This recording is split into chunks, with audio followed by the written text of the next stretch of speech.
In this world, horrific monsters called Kaiju can attack at any time, destroying dozens of city blocks in an instant. To fight these monsters, the military has formed these specialized task forces to handle situations like these. So after issuing an evacuation order and making sure all the surviving citizens have made it to safety, they are given the all-clear to engage with the monster. The whole incident is being broadcast live, so everyone who is not in the danger zone is watching in anticipation to see how the task force takes down this monster. They send in Division 3, and these guys do not play around. As soon as the monster gets distracted for a second, they immediately open fire on its guts and draw its attention by jumping all over the place. But once the prep is completed, one member fires a rail gun at the monster, cutting a hole straight through its chest and causing it to explode from the inside out. Now that the worst of it is over, we get a look at the aftermath of the incident and the poor fellas whose job it is to clean Kaiju guts out of the city streets.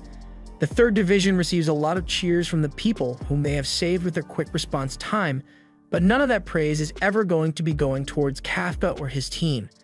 And that's because their job only starts after the fighting is already over. No one cares about their work and they get no thanks for their efforts, but it's a necessary job, so Kafka is happy to get it done. As he is hacking away at the Kaiju meat, a drone comes over to him saying the research department wants a sample of the monster, so he puts some of it in a test tube and puts it in the drone. On the ground, a member of Kafka's team makes the mistake of hoisting up some of the guts of the monster, and despite Kafka warning him not to do it, it was already too late as he has acid sprayed on his body. It burns straight through his suit, but Kafka knows how to treat the wound since he has had something similar happen to him before, so he is sure his teammate will be fine. Kafka takes a moment to look at the workload they still got left to do, and he has no idea how they expect him to be able to completely remove this thing in less than a week. The team manager comes up to Kafka and tells him he is being transferred to clear another section of the monster, but it's the intestines, so Kafka wants nothing to do with it. Yet he gets dragged away anyway. After a long day of dealing with monster shit, Kafka returns home, but he can still smell the doo-doo up in his nose. He grabs a tissue to try to get rid of the smell, and he then notices a news report about the Kaiju incident and the captain of the 3rd Division who took it down. Mina Ashiro. Not only did she manage to become the captain of her division in a relatively short time, but she is also credited with taking down hundreds of Kaiju. It seems like Kafka has known Mira since childhood as they made a promise to get rid of all Kaiju together, but with how things have turned out, Kafka is left wondering how he ended up on the sidelines like this. He tries not to think about it because he'll feel like a failure otherwise, but cleaning up Kaiju shit is an important job as well, so he tries to convince himself that he's important as well. The next day, Kafka heads into work in a bad mood, and once he gets there, he is called over by one of his co-workers who wants to introduce him to the new part-time worker. His name is Ichikawa, and he says he is determined to join the defense force one day, but the others laugh at him and say Kafka had the same dream years ago, but he eventually gave up on all that and settled into his role of clearing out Kaiju parts. He is saying all this to praise Kafka, but it's just delivering bonus damage to his already fragile sense of pride. Ichikawa asks him why he chose to give up on his dream, but Kafka doesn't really have an answer for him. He just realized that his abilities were limited, so he couldn't bring himself to continue trying when he didn't have confidence in himself. Even though he knows it's a sad way to look at things, he tries to laugh it off and says Ichikawa will understand when he gets older, but Ichikawa refuses to accept Kafka's depressing way of life. When they are getting assigned their work positions for the day, Ichikawa gets assigned to the intestines, so Kafka starts doing a victory dance as payback for making him feel like a failure this morning. But then Kafka also gets assigned to the intestines again, meaning another long and disgusting day of handling Kaiju shit. By the time it's their lunch break, Ichikawa is completely wiped out by the stench he had to endure, and the same goes for Kafka as well. He looks over and notices that Ichikawa only brought one bento box for lunch today. While it's understandable that he wouldn't have much of an appetite after what he went through, he still needs to get proper nutrition, so Kafka tosses him a vitamin packet, otherwise he won't be able to last through the rest of the day. Ichikawa initially wants to refuse it, but Kafka insists he take it, as well as these nose plugs which he says will make the intestine work at least somewhat bearable. Ichikawa is still being stubborn about listening to Kafka, so he stops asking and forcefully shoves them up his nose. Afterwards, they continue their Kaiju cleaning till the end of the day. Once they can finally start packing up for the day, the others head out first while Kafka goes over the checklist of things they've done today, and he's glad the intestines are finally done so he won't be needing to do that horrible work anymore. As he is still looking over the things they've done, Ichikawa approaches him from behind, so Kafka jokingly asks if he's coming back for revenge after he had nose plugs shoved up his nose. But on the contrary, Ichikawa is actually really grateful for what Kafka did to help him. It was thanks to his kindness that Ichikawa was able to make it through a whole day on the intestines, so he wants to show his appreciation. That's all he had to say, but as he is walking away, he turns back and tells Kafka that the age limit on recruiting for the Defense Force was raised to 33 due to the declining birth rates, so Kafka is within the eligibility criteria now. Ichikawa knows he has no right to question the life choices of others, but he could tell that when Kafka talked about giving up on his dream of joining the Defense Force, he looks sad.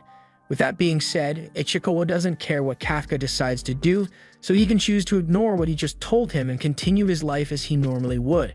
Kafka thanks Ichikawa for looking out for him even though they only met today, but as Ichikawa turns around to respond, this fricker pops out of the ground and is about to chomp down on him.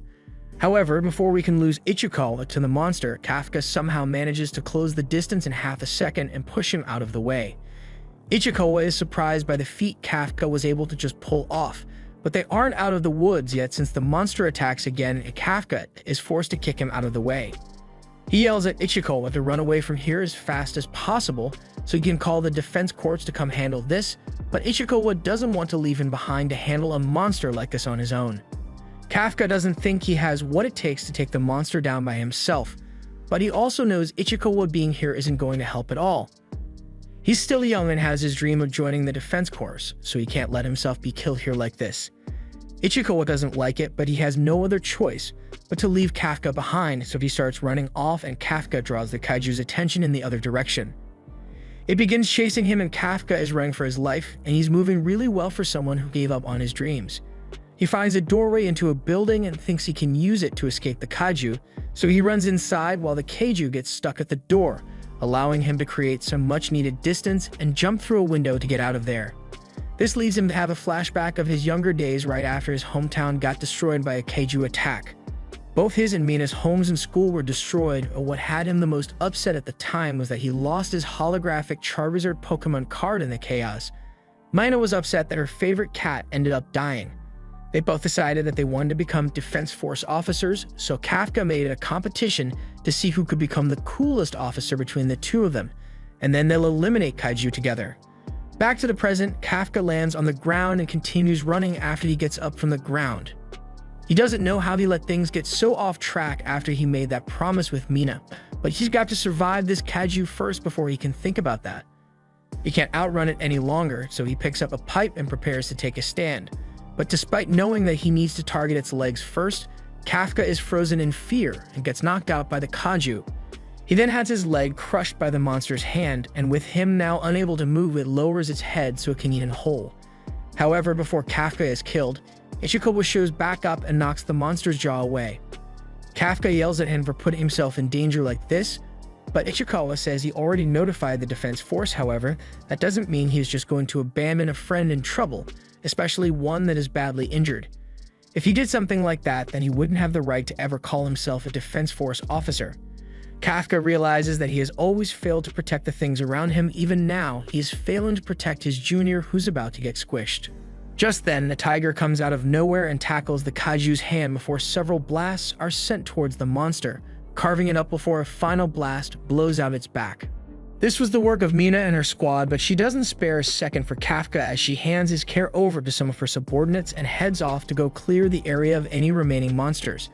Later, Kafka is in the hospital and thinking about how amazing Mina is and how she's gotten to a level where he can't reach her anymore, but he gets startled when Ichikawa, who is in the next bed, starts talking to him.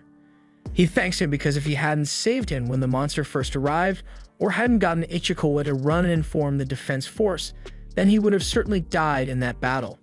So as far as Ichikawa is concerned, Kafka is really cool. He really thinks he would make a great defense force officer, but that's still his own choice to make. Hearing this from Ichikawa, that helps Kafka make up his mind to try to join the defense force once more, but then he notices this freaky thing just flying over his head, and before he can even yell, has already forced its way down into his throat. He begins squirming in pain, but by the time Ichikawa is able to check on him, he has already turned into a Kaiju monster. They are both dumbfounded to find that Kafka's appearance has changed, but Kafka tells Ichikawa to calm down since he is still the same person on the inside. However, this old man doesn't seem to care and immediately calls the defense force to have Kafka eliminated. Elsewhere, Mina is having a flashback to the days when she and Kafka would spend time working on their Kaiju slaying tactics. She found it really scary to have to fight something that would be several times her own size, but Kafka reassured her that he would always be by her side to help her through it. However, that was a freaking lie. She gets out of the bathtub and answers a call about the Kaiju incident report at the hospital, and she says she will be there to handle the situation shortly. After getting ready, Mina addresses her team and informs them of the situation. A Kaiju has been spotted in the hospital, so it's their job to make sure it is taken down without causing harm to the people. Meanwhile, in the hospital, Kafka and Ichikawa are still freaking out. They try to show the old man that this is all just one big misunderstanding by making Kafka look as non-threatening as possible, but that's pretty hard to do when he's got a face that looks like that. The old man dies of a heart attack shortly after, and as Kafka goes to try and check up on him, he puts his hand on the wall and completely shatters it without meaning to. He can't believe this is happening to him, but the commotion has attracted the attention of several hospital patients, so since the defense force is probably already in their way, Ichikawa suggests that Kafka leaves. He agrees that him being here would only cause problems for the people, but as he goes to try and open the window, he forgot about his inhuman strength and caused more property damage again. Brushing that aside, Ichikawa says they should get going since the people here are starting to panic from Kafka's presence, so they both leap out of the hole in the wall and head into the city. The defense force receives word that the Kaiju on the loose has fled the hospital and is now heading into the city, so they prepare to intercept it. Meanwhile, Ichikawa is running through the city streets and wondering when exactly Kafka became a Kaiju, because he knows he wasn't one earlier today. He turns back to ask if Kafka is really still the same person inside, but looking at him now, even Kafka isn't sure what he is anymore. His body just started doing this weird stuff on its own, and he even ends up eating a random bird for no reason. Kafka eventually reverts to his less monstrous Kaiju form, but it seems like there's another problem at hand. He now needs to pee. Ichikawa tells him to just hold it in since they don't have time for a potty break, but Kafka says the body probably isn't going to listen and she'll end up just peeing on the road. But with that said, he's got no balls right now, so Ichikawa doesn't know how he intends to pee in the first place. Then this happens. Kafka collapses on the ground out of embarrassment and wishes to erase that moment from his memory, but Ichikawa reminds him that they still got to keep moving before the defense force gets here. Speaking of which, Kafka asks if he can still join the defense force like this, but that's going to be strictly impossible since he is the very thing that the defense force is trained to kill. He'd be obliterated on sight if they found him. It's a cruel fact for Kafka because even though he finally found the motivation to try again and join the defense force, he is now permanently locked out of that skill tree because of his body. Ichikawa doesn't have any way to console him, but he finds a good place for Kafka to hide for now. But before they leave the area, Kafka's attention gets drawn by something behind them and he can tell it's not good. Ichikawa asks if it's the defense force, but it's much worse than that. It's an actual Kaiju. The defense force received the news of the second Kaiju attack that's happening, so they split up so they can gain control of both situations. Back in town, Kafka is somehow able to tell if the new Kaiju is the same kind that attacked both him and Ichikawa that evening, so Ichikawa thinks this is the perfect opportunity for them to escape since this will divide the defense force's numbers. Since Kafka's presence already made people evacuate the area, there's a good chance that no one will die from this attack. They should just leave it up to the defense force to handle. Kafka reluctantly agrees and turns to start leaving. Meanwhile, a little girl is currently being traumatized since her family did not evacuate and her mother had been pinned under a dresser in all the chaos. The girl's mother urges her to leave before she gets herself killed, but the little girl insists on trying to save her mother. Unfortunately, all this gets her is another dose of nightmare fuel as the Kaiju is closed in on them and busts into the room to eat. It opens its mouth wide to take a bite out of the little girl, but at the last second, the girl is saved by an elbow strike from Kafka. The strike sends the Kaiju flying several blocks away and Kafka is left amazed by how strong his new body is, but then he remembers that there are people in trouble, so he turns to the girl and asks if she's okay. The girl is obviously frightened by him and Kafka's creepy smile isn't helping his case, but when Ichikawa arrives, the girl calms down as they finally free her mother. The mother is unconscious, but Ichikawa assures the girl that her mother is going to be fine once they get her to safety. The Kaiju returns, so Kafka tells Ichikawa to get the girl and woman out of here as soon as possible while he stays behind because he wants to pick this Kaiju as hard as he can. Ichikawa sees the lightning coming from Kafka and immediately realizes that he wants no part in what's about to happen. So he hurriedly leaves while Kafka lines up for the most powerful uppercut he has ever given. The Kaiju is hit with such force that it is sent flying, and soon after it explodes from the inside out, covering everything around it in Kaiju guts. Kafka is left stunned because he really just took out a giant Kaiju in one punch. But no matter how cool he may look after his victory, to normal people, he is still just a terrifying Kaiju. He approaches the girl and tells her the defense force is going to be here soon to help her and she doesn't have to be scared anymore since he'll leave now. But as he is walking away, the girl overcomes her fear of him enough to call out and thank him for saving her and her mother. After hearing those magical words, Kafka is sent into a flashback of the time he spent with Mina trying to become a member of the defense force. And even with his current predicament, maybe there's still hope for his dream. Ichikawa calls out to Kafka and tells him that he has called for an ambulance, so they should leave before anyone gets here. Kafka turns to him after giving it some thought and declares that he isn't going to give up on his dream of joining the defense force because he promised to stand by Mina's side. A while later, Mina arrives at the incident site, but the whole team is shocked to find that the Kaiju has already been defeated. She approaches the little girl and asks to find out what happened here.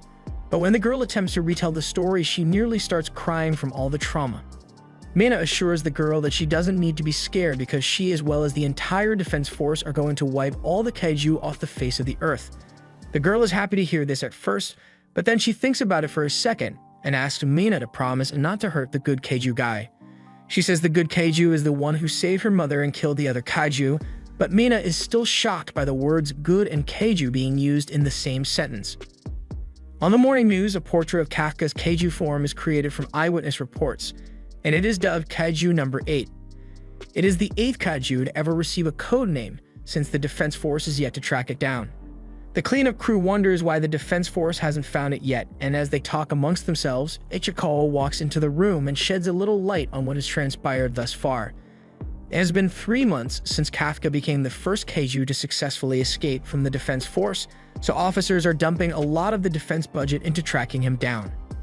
The shift lead tells Ichikawa that something came in the mail for both him and Kafka, so since Kafka already went out early to begin working, he wants Ichikawa to take his to him.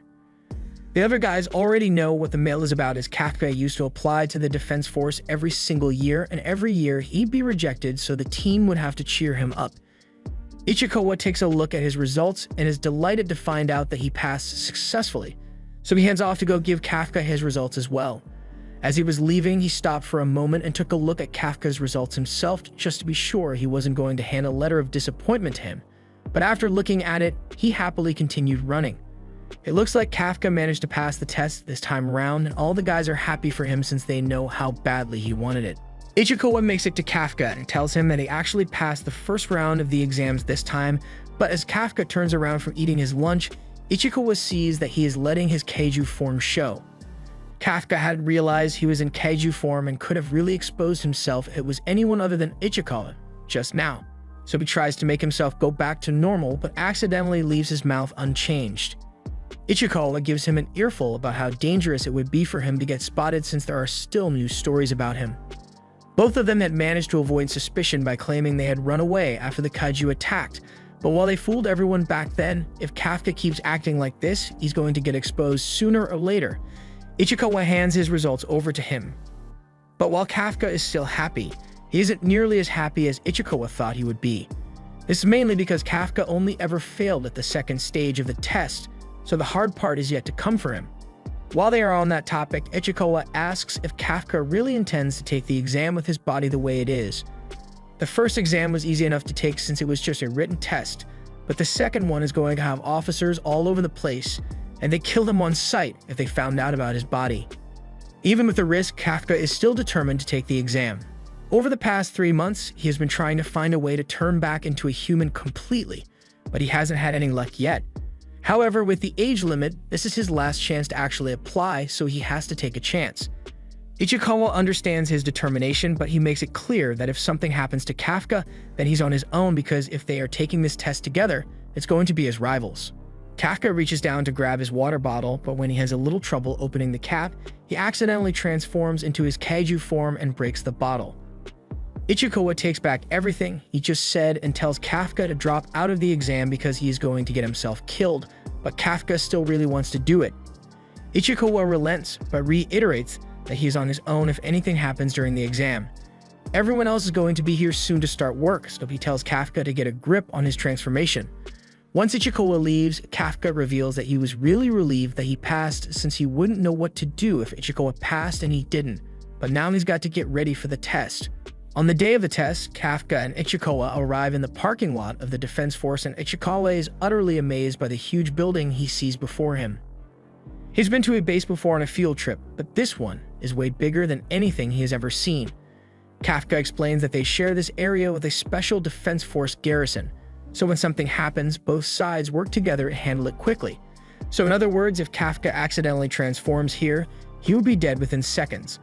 Other examinees begin arriving as well, so Kafka doesn't see any point in letting himself get scared by it anymore.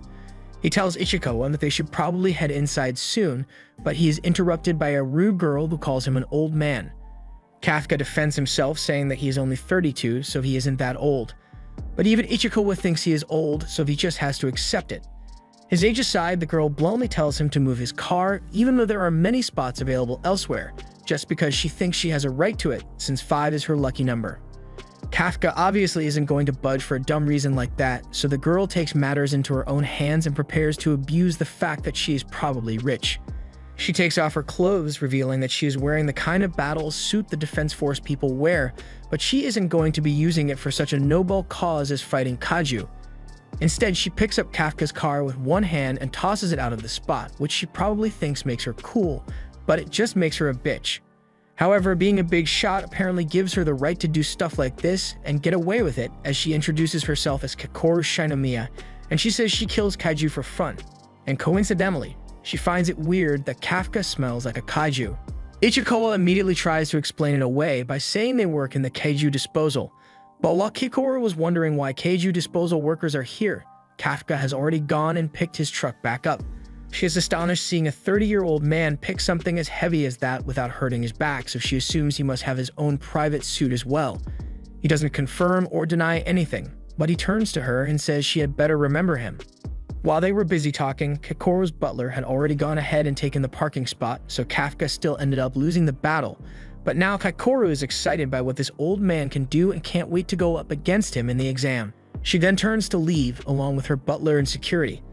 Once they are gone, Kafka turns around and finds Ichikawa staring daggers at him as he warns him not to use his powers out in the open like that again.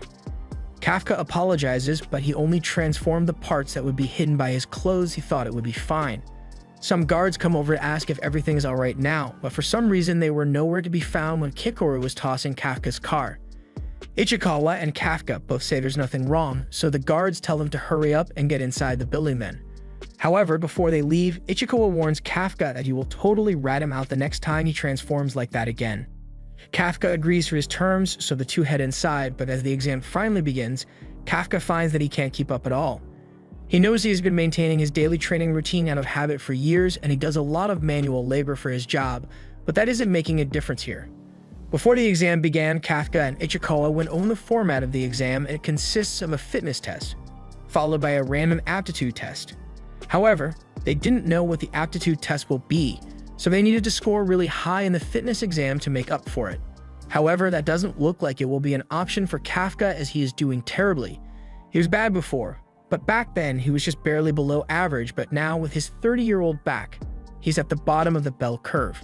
He thinks to himself that he could probably get back in from if he uses a bit of his powers, but he decides against it for the sake of fairness. But once the results are in, he is really regretting being fair after all. And to make it worse, Kakoru comes up to him to rub it in his face that she did better than him in the fitness exam. And that makes Kafka remember how confident he was heading into this, which in turn sends a wave of cringe down his spine. Kakoru is satisfied with Kafka's reaction, so she struts away, and even though Kafka is at the bottom of the leaderboard, Ichikawa is proud of him for not using his powers to cheat. Kafka tells him that he believes he should give everyone a chance to let their hard work pay off, or at least that's what he thought at the time, but now he really wishes he cheated. Ichikawa tries to calm him down by saying the reason he got ranked at the bottom isn't just because he sucks, as this year's candidates are truly exceptional. To name a few, there's Horiichi Izuma, who ranks second and is the top graduating student from the Kaiju Neutralization University, and Aoi Kaguraji, who turned down a $1 million sports contract just to come to the Defense First Force. Most of the applicants this year are from Kaiju Neutralization Universities, so they've been training for this their whole lives. And the one everyone is expecting the most out of is Kakoru, who is a prodigy that graduated from California Neutralization University at the age of only 16. People have been trying to measure up to her this entire time, and hearing them talk about her achievements, Kakoru comes over once more to rub it in Kafka's face. He grabs her shoulders and admits that he didn't know how talented she was up till now, but then he gets closed by her bodyguards, who then proceed to beat the shit out of him for daring to touch her. Once Kakoru calls them off, she tells Kafka she'll continue to outclass him in the second part of the exam as well, prompting Kafka to say he'll make sure he beats her. But even if he says that, he can tell he's going to be screwed in the next exam as well. Ichikawa tries to cheer him up by saying there's still hope for him since the second part of the exam has been centered around Kaiju disposal for the past 2 years. That's incredibly convenient for him, but it's because they like to test the knowledge of candidates as well as their ability to work together in groups. It's also to raise awareness of the hell disposal workers have to go through. That's part of the reason Ichikawa chose to take a job as a disposal worker, so he wants to work hard with Kafka and hopes it's the same thing this year as well. However, once they get to the actual aptitude test, they are greeted by Vice Captain Hoshino, who tells them that the test is going to involve killing live kaiju. Kafka and Ichikawa are both shocked because their whole game plan just went out the window, and once the kaiju spots all the candidates, it immediately charges their way and Kafka begins freaking out. But since this is still only an exam, there's no way the Defense Force would put them in danger of dying without any safety measures in place. Metal bars stop the kaiju from getting through, and soldiers are posted to immediately kill them if anything goes wrong. All the candidates seem pretty calm about it, except for Kafka, who fell over in fear of the kaiju, much to Kakoru's amusement. Kafka turns to Ichikawa and asks what happened to only having to dispose of kaiju bodies, but Ichikawa never guaranteed that that would be the test for this year. All he knew was that it was that way for the past 2 years, so it's not strange that they decided to shake things up. Hoshino continues, saying that they don't have to worry since they won't be sent out without proper equipment for the task. They will all be provided with the special suits all Defense Force members wear. Ichikawa tries his suit on and it immediately begins shrinking to fit his body, and once measurement adjustments are complete, it activates the kaiju muscle fibers in itself, making Ichikawa feel a lot stronger than normal. These suits are made from organic matter taken from kaiju and massively increase the combat power of the wearer, so there is no better way to fight against a kaiju. The operator Konomi begins measuring the unleashed combat power of those who are wearing their suits, and it starts with Ichikawa, who is currently at 8% power. Izuno Horiichi has a percentage of 18, and the other promising candidates have combat power in the ranges of 14 to 15. The percentage is a measure that indicates how much of the suit's power you are able to effectively use, but even after extensive training, most people can only use about 20%. Normally, they would be lucky to have even one candidate that was above 10%, so they got quite the impressive lineup of candidates this year. There's a bit of a disturbance when Kakoru puts on her suit because her combat power is already at 46%, which is equivalent to the power of a platoon leader. Ichikawa is feeling a bit down since his combat power is only at 8, but Hoshino assures him that it's nothing to be ashamed of. 8% is really good for a first time using the suit, and honestly, as long as you don't get a 0, he'll be fine. He's never even seen someone get a 0 before, but Kafka changes that immediately as he scores a perfect 0. Hoshino finds the whole thing absolutely hilarious, so he takes a liking to Kafka, even though he's probably going to fail the exam anyway. Kafka is really trying his hardest here, but he can't seem to get the suit to work for him, and Kakoru is getting pissed off because she knows Kafka has some amount of skill since he lifted his car in the parking lot, and she doesn't understand why he keeps acting like he is completely inept. Hoshino enters the room, and since everyone has gotten their suits on, the exam will now commence. The candidates head out into the training area, and he explains over the comms that their targets are going to be one big kaiju and 32 smaller ones scattered throughout the testing area. These kaiju caused 15 fatalities already, but they were captured alive for the sake of being used as training aids. The candidates are tasked with killing them with anti-kaiju weapons, and their actions will be tracked by the plethora of surveillance drones that will be flying in the sky. If at any point they look like they are going to die, then their suit's shields will be activated, and they will be disqualified. Hoshino can't guarantee that all of them will be able to survive this next test, but if they are all willing to sign a death waiver, then they are free to begin. As the test commences, they all rush out into the field and Kaikoru is leading the pack with her impressive mobility. As she spots the first kaiju, she takes it down in one shot, and she is showing no signs of slowing down. Meanwhile, Kafka is showing no signs of moving at all since with his output at 0, all the equipment is way too heavy for him to manage. That aside, Ichikawa doesn't know what they are supposed to do since neither of them has much firepower with their suits, but then Hoshino mentions that Captain Mina is here in person to watch the exam, so Kafka gets a fire lit under him to perform well. He turns to Ichikawa and explains what he thinks the objective of this exam is. The control room went through all the trouble of getting drones to follow everyone, which wouldn't make sense if all they cared about was the number of kaiju you managed to kill. That means they are testing the ability of the candidates to adapt to different situations, so since they lack the necessary firepower to be the damage dealers, they should focus on support instead. As they are running through the streets, Ichikawa notices some fighting happening to their right, so they head over there to provide support. They get to cover, and once Kafka gets a good look at the kaiju, he realizes that he has seen this kind of kaiju before. And since he knows how its body works, he knows just how to defeat it as well. He runs out from behind the rock and throws a stun grenade at the kaiju, explaining that this kind has terrible eyesight but really good hearing. So a stun grenade to the head will render it deaf and an easy target. So now that it is stunned, he calls over Izumo and tells him to aim for the kaiju's stomachs, since the skin there is much weaker than the rest of its body. Izumo is skeptical at first, but since the kaiju is about to get back up, he does as Kafka says and he is able to shoot a hole through the kaiju's stomach. He is impressed with how accurate Kafka's info was and thanks him for the assist, and immediately after, both Kafka and Ichikawa continue running to find someone else to assist. They've taken apart more kaiju bodies than they can count, so they know everything there is to know about their strengths and weaknesses, so Kafka can be useful without needing to use his kaiju powers. However, while he was in the middle of planning out their next assist, Kafka gets blindsided by a kaiju that bursts through the rubble and smashes him into a wall. The control room sees that Kafka is badly injured from that hit he just took, and the kaiju is still approaching him. So Hoshino says they should start getting ready to deploy his shield. Kafka knows how bad this looks for him, and he is aware that the control room is probably going to engage his suit's shields, but that would mean he gets disqualified, and he doesn't want to disgrace himself anymore while Mina is watching him. He tries to get up, but it doesn't look like he's going to make it out of this in time. Hoshino had figured that Kafka would be the first to have to drop out, which is a shame since he really likes how funny he is. But before the control room can deploy Kafka's shield, the kaiju is suddenly defeated by Kaikoru. She stands over Kafka and says he doesn't get to quit as long as she is still on the battlefield, and Kafka was almost grateful to her, until she mocks him and says he should just stay here and keep being useless while she finishes off the rest of the kaiju. The other candidates don't want to let her steal all the glory, but the fact of the matter is that she is just better than everyone else, so there's no way they'll be able to keep up with her. Kafka wants to get back in the fight as well, but he realizes that his leg is completely broken, so he can't stand up at all. He gets connected by Hoshino and is informed that the suit has picked up that Kafka is badly injured and possibly bad internal organ damage, so Kafka has to make a choice whether to give up or not. He still has the will to continue, but then he remembers that he has the lowest amount of talent of any of the candidates, so he will never be able to stand by Mina's side because he isn't good enough for that. Hoshino suggests that Kafka drop out of the exam for his own safety, but even if he knows he isn't cut out for this and people think he looks stupid for trying so hard, the choice to keep going is his own to make and he isn't going to give up anymore.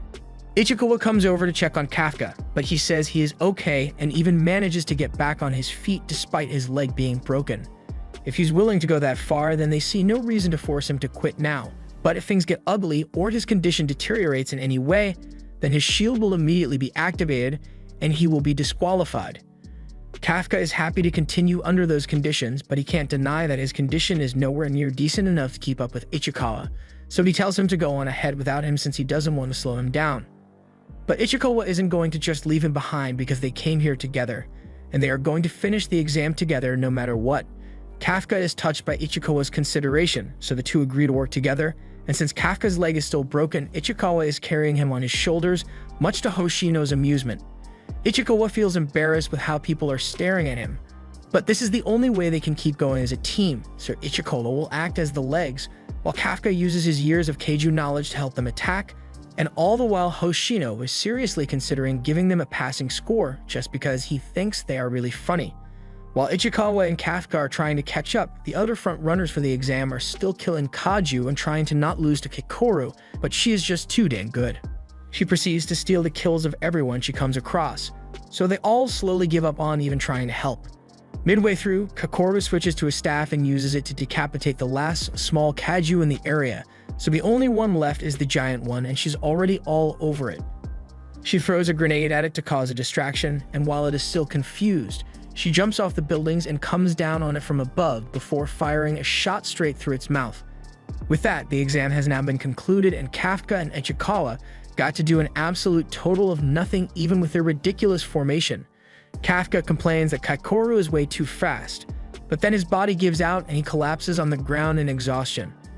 While the surveillance drones for the exam are being recalled, the operations team also needs to send some of the injured participants to the hospital to get their wounds treated, but Hoshino seems to have been distracted by how fast Kikoru managed to deal with the big Kaiju all on her own. And he even had to work overtime just to capture that one alive. Mina is impressed by how powerful Kikoru is, and Hoshino can't deny that she deserves the praise since he had predicted that at least 30 people would drop out this year, but in the end, no one did, and that's largely because Kikoru almost solo handled the entire exam. She's bound to become a big shot within the defense force in no time with the amount of skill she possesses, but while she was still out on the battlefield and getting ready to head back so that she can rub her victory in Kafka's face one last time, something appears in the smoke behind her, and at the time she notices it, she has been impaled through the chest.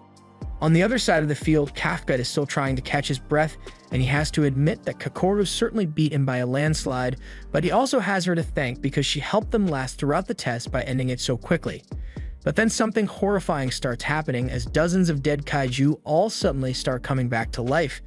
Ichikawa thinks they should get out of here quickly since this doesn't look like it's part of the exam, but then Kafka sees something that he can't ignore. Kikoru is on the verge of death, and although she managed to stop her heart from being pierced by focusing her shield on a single point, she is still badly wounded. However, she's not going to let that stop her because there is still a Kaiju that needs to be defeated. She looks at the humanoid Kaiju, and she wonders what it is and why it's here. But then the Kaiju looks back at her and wonders why she isn't dead yet. Kikoru is stunned to find out that the Slenderman Kaiju can talk, but then it says it will let the giant Kaiju handle her as it revives the monster. Kikoru is still trying to make sense of the fact that this Kaiju seems to be intelligent, but regardless, she knows she has to do her best to take it down now. However, as she stands to her feet and takes aim, the Kaiju fires shots at her that render all her limbs useless. The control room has just picked up on Kikoru's injuries, so Hoshino asks for a status report on the situation down there. Unfortunately, they don't have visuals anymore since they recalled the drones, but strangely, he is told that the systems are picking up life signals from the Kaiju that were already defeated. This makes no sense to Hoshino since Kaiju don't just spontaneously come back to life on their own. And what's even worse is that they seem to be even more powerful now.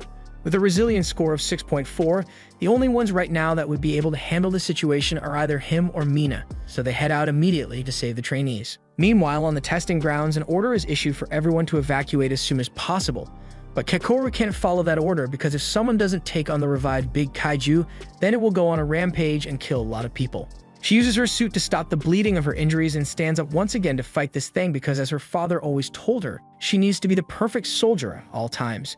But then she's immediately swatted away like a fly and slams into a building. As she lies among the rubble, she has her life flash before her eyes and she is sent into a memory of her youth when she got the top score on her exam. The other students all receive praise from their parents, but her father couldn't even be bothered to show up. Her butler informs her that her father will be home today, which is a rare occurrence, so she decides to show him her amazing performance. He doesn't care about her successes because success is the bare minimum he expects from her, and rejoicing over it will do nothing but make her weak in the long run. So he tells her to always be perfect, no matter what, for the sake of the nation and for the sake of her dead mother. The overwhelming expectation of her father drives her to never give up, so she jumps back out and keeps firing her gun, all while hearing her father's berating voice in her head. She gets swatted down again, but it doesn't matter because as long as she has still got functional arms, she can keep fighting. Unfortunately, I don't think that arm looks very functional anymore. As Kikoru screams out in pain, the Kaiju regenerates the horns on its head, which are apparently used as an attack weapon. And both Mina and Hoshino are still too far away to assist Kikoru in any way, so it might be over for her. As the Kaiju's energy blast is being charged up, Kikoru accepts her fate and begins apologizing for not being strong enough to protect everyone. But at the last second, Kafka appears in front of her and says she did an amazing job holding out until now. She doesn't understand why Kafka is still here and putting himself in danger. As the blast hits, Kafka tanks it before transforming into his Kaiju form, telling her that he'll handle everything from here on out. Elsewhere, the evacuation efforts are still going on, while the ones skilled enough to do so hold the Kaiju off. They are using flares to direct the candidates on where to evacuate to, but Ichikawa is more concerned about what Kafka doing. Earlier, right after he suggested that they evacuate the area, another soldier came up to the group and tells them all that the giant Kaiju has come back to life, but Kikoru is holding off on her own, so no one should head over there. Kafka heard this, so he immediately decided to head over there against Ichikawa's wishes. But Ichikawa still hoped Kafka wouldn't end up transforming into a Kaiju in the middle of a Kaiju extermination base. But who is he kidding? Kafka is 100% going to transform, because how exactly is he meant to help Kikoru without doing that? Kikoru doesn't understand what's going on because she just saw Kafka turn into a Kaiju, so Kafka turns around and immediately starts begging her not to rat him out to the defense force. While he was doing this, the giant Kaiju has been charging up another blast, but as it fires at the two of them, Kafka quickly turns around and swats it away. He promises to explain things to Kikoru later, but for now, she should just get some rest while he finishes this Kaiju off. The control room picks up on Kafka's Kaiju energy, and the readings lead to the conclusion that another Kaiju has shown up. However, the energy blast seems to have shorted out the cameras, so they got no visuals.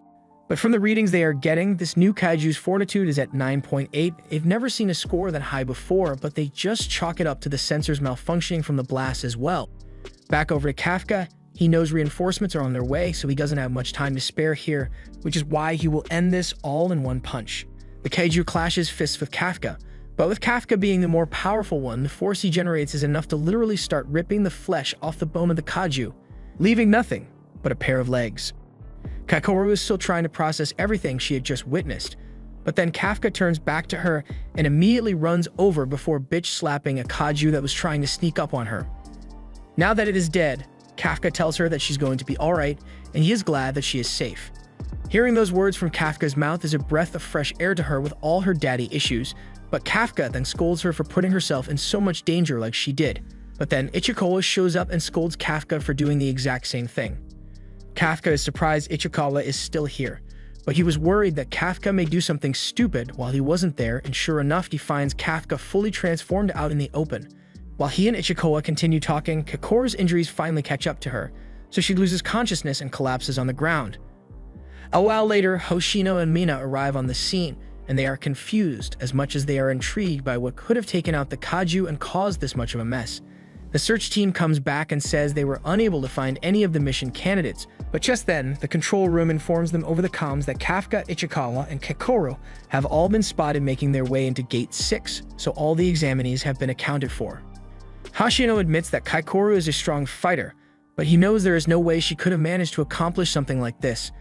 There are a lot of unanswered questions from this exam since they still don't know why the Kaiju came back to life in the first place or what caused the carnage here. But Mina says they should call in the investigation and disposal team so they can get things wrapped up here. Back to Kafka and Ichikawa. Kafka has been hospitalized for his injuries, but he's going to be fine, so Ichikawa is relieved. Kikoru also seems to be recovering well since the defense force is using the best technology available to treat her wounds. Kafka gets a little angry because he doesn't get the same special treatment she does, but then again, all he has is a few minor fractured, so compared to Kikoru, she probably needed it more. Mina has been listening in on their conversation, so she steps in and thanks them both for saving Kikoru's life by carrying her to safety. Kafka wants to talk to her, but he decides to hold off for now until he officially becomes an officer. On Kikoru's end, she is still recovering in the recovery pod when Hoshino comes in and thanks her for her hard work in defeating that Kaiju. She looks a little conflicted, so Hoshino asks if she wasn't the one who defeated the Kaiju. Kikoru remembers what happened with Kafka saving her, and even though he is a Kaiju, she can't bring herself to sell him out since he was so kind to her, so she lies and says she killed the Kaiju after all. Back in town, the report on the incident at the Defense Force has finally made it to the news, and the Slenderman Kaiju is currently listening in to hear how much carnage he managed to cause. However, when he hears that there were 0 casualties over the entire course of the incident, he can't believe it. He is wondering who could have stopped the Kaiju to be revived, but then he gets a call on his phone, so he reveals that he can transform into a human and answers the call. It is from one of the members of the disposal squad, and the guy is berating him for taking too long on his break, so the Kaiju gets up and heads out of the toilet where the entire squad is waiting for him, all none the wiser to the fact that he is a Kaiju. A while later, Kafka is freaking out over the exam, and he blames Ichikawa for his anxiety since he is the one who convinced him to sign up again. But Kafka doesn't have any more time to be anxious because the boss comes in and says that both Ichikawa and Kafka have mail. Kafka knows this is his last chance to ever have a hope of standing beside Mina, so he nervously pulls out the paper to see his results. On the day of the entrance ceremony, Izumo walks up to Kaguraji to greet him and congratulate him on passing, but he was already pretty sure that he would pass anyway, so it wasn't a surprise to see him here. To be honest, the people who pass are exactly what he had expected, but he doesn't see Kafka anywhere. Kaguraji asks if Izumo wanted Kafka to pass, but it's not exactly that, he just found him interesting. Just then, Shinomiya shows up and she's basking in the glory of her overwhelming victory during the test, but she has every right to do so because she's actually the best combatant here.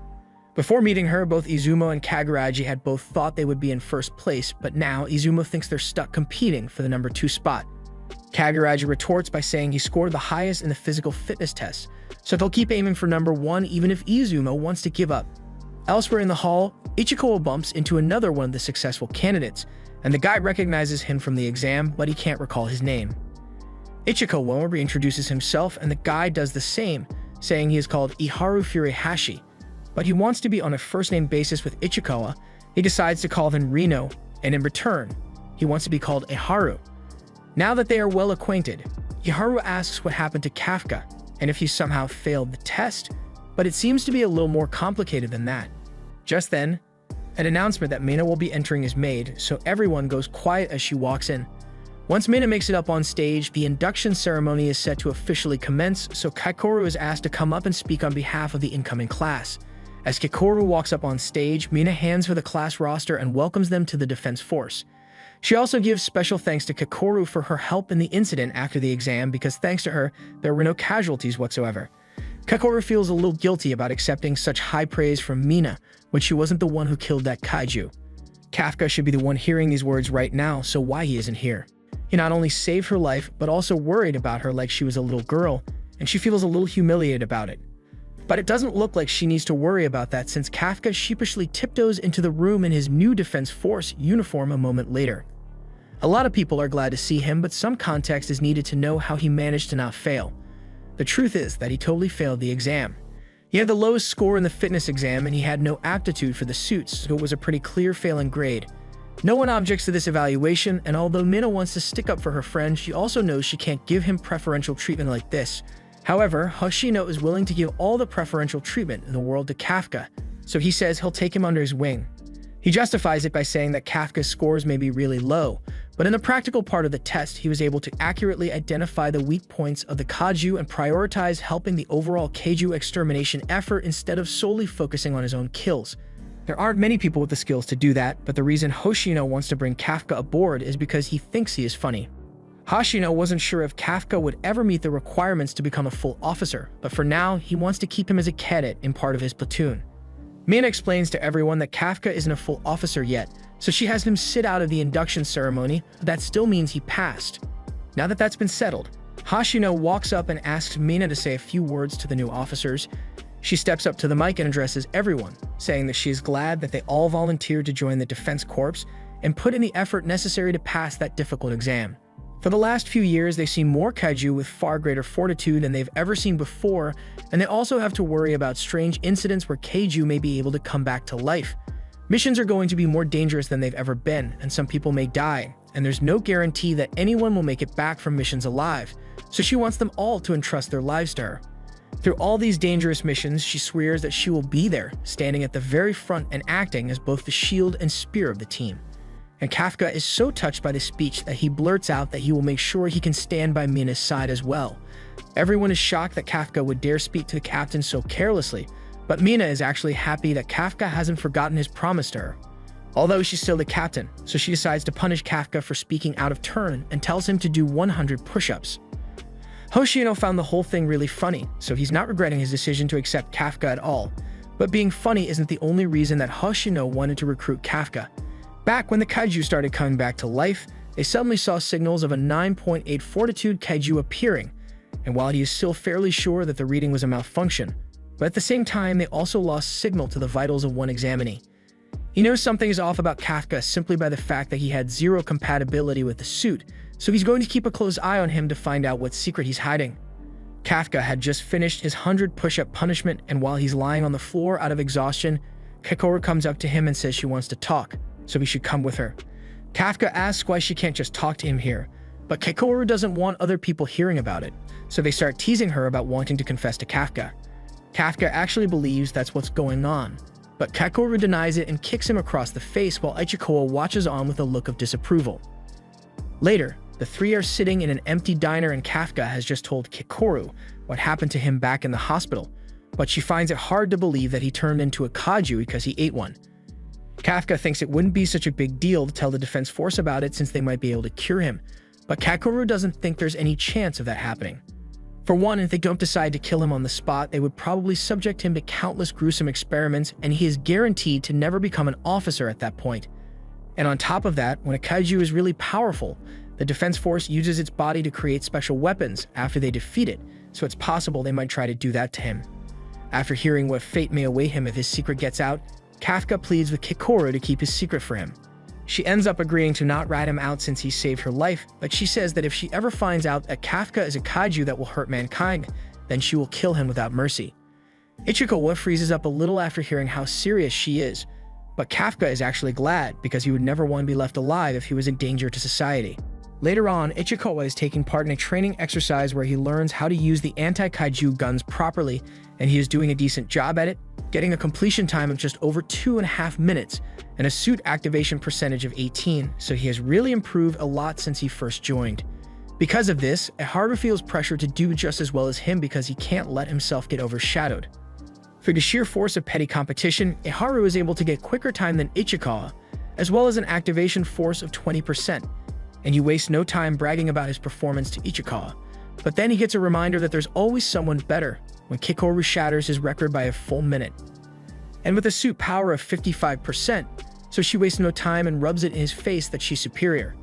Meanwhile, Izumo is left feeling inadequate by Kekoru's signature look of superiority, but Kaguraji reminds him that if he's got time to be worried, then he's got time to train, otherwise, people are going to catch up to him in no time.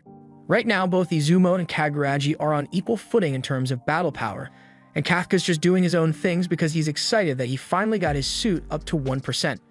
He then turns to Kekoru and proudly declares that he has finally turned his 0 into 1, but she doesn't understand why he's bragging to her when she's at 55.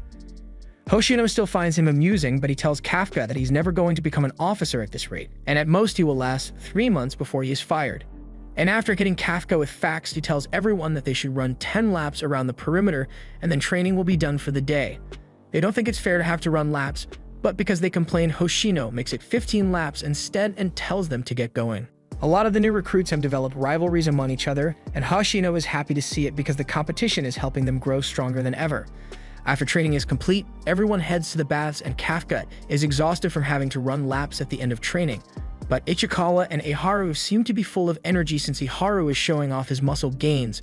But Ichikawa doesn't think it's all that impressive since he has the same amount of muscle mass.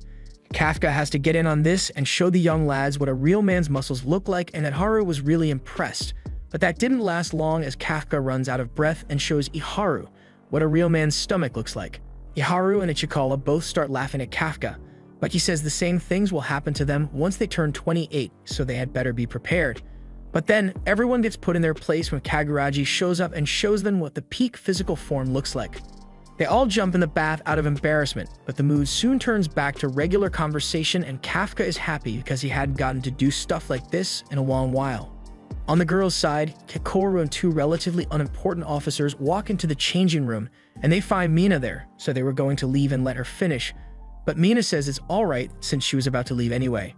Since they have her permission, they all go their separate ways and Kekoru walks behind Mina to put her clothes in the washing machine.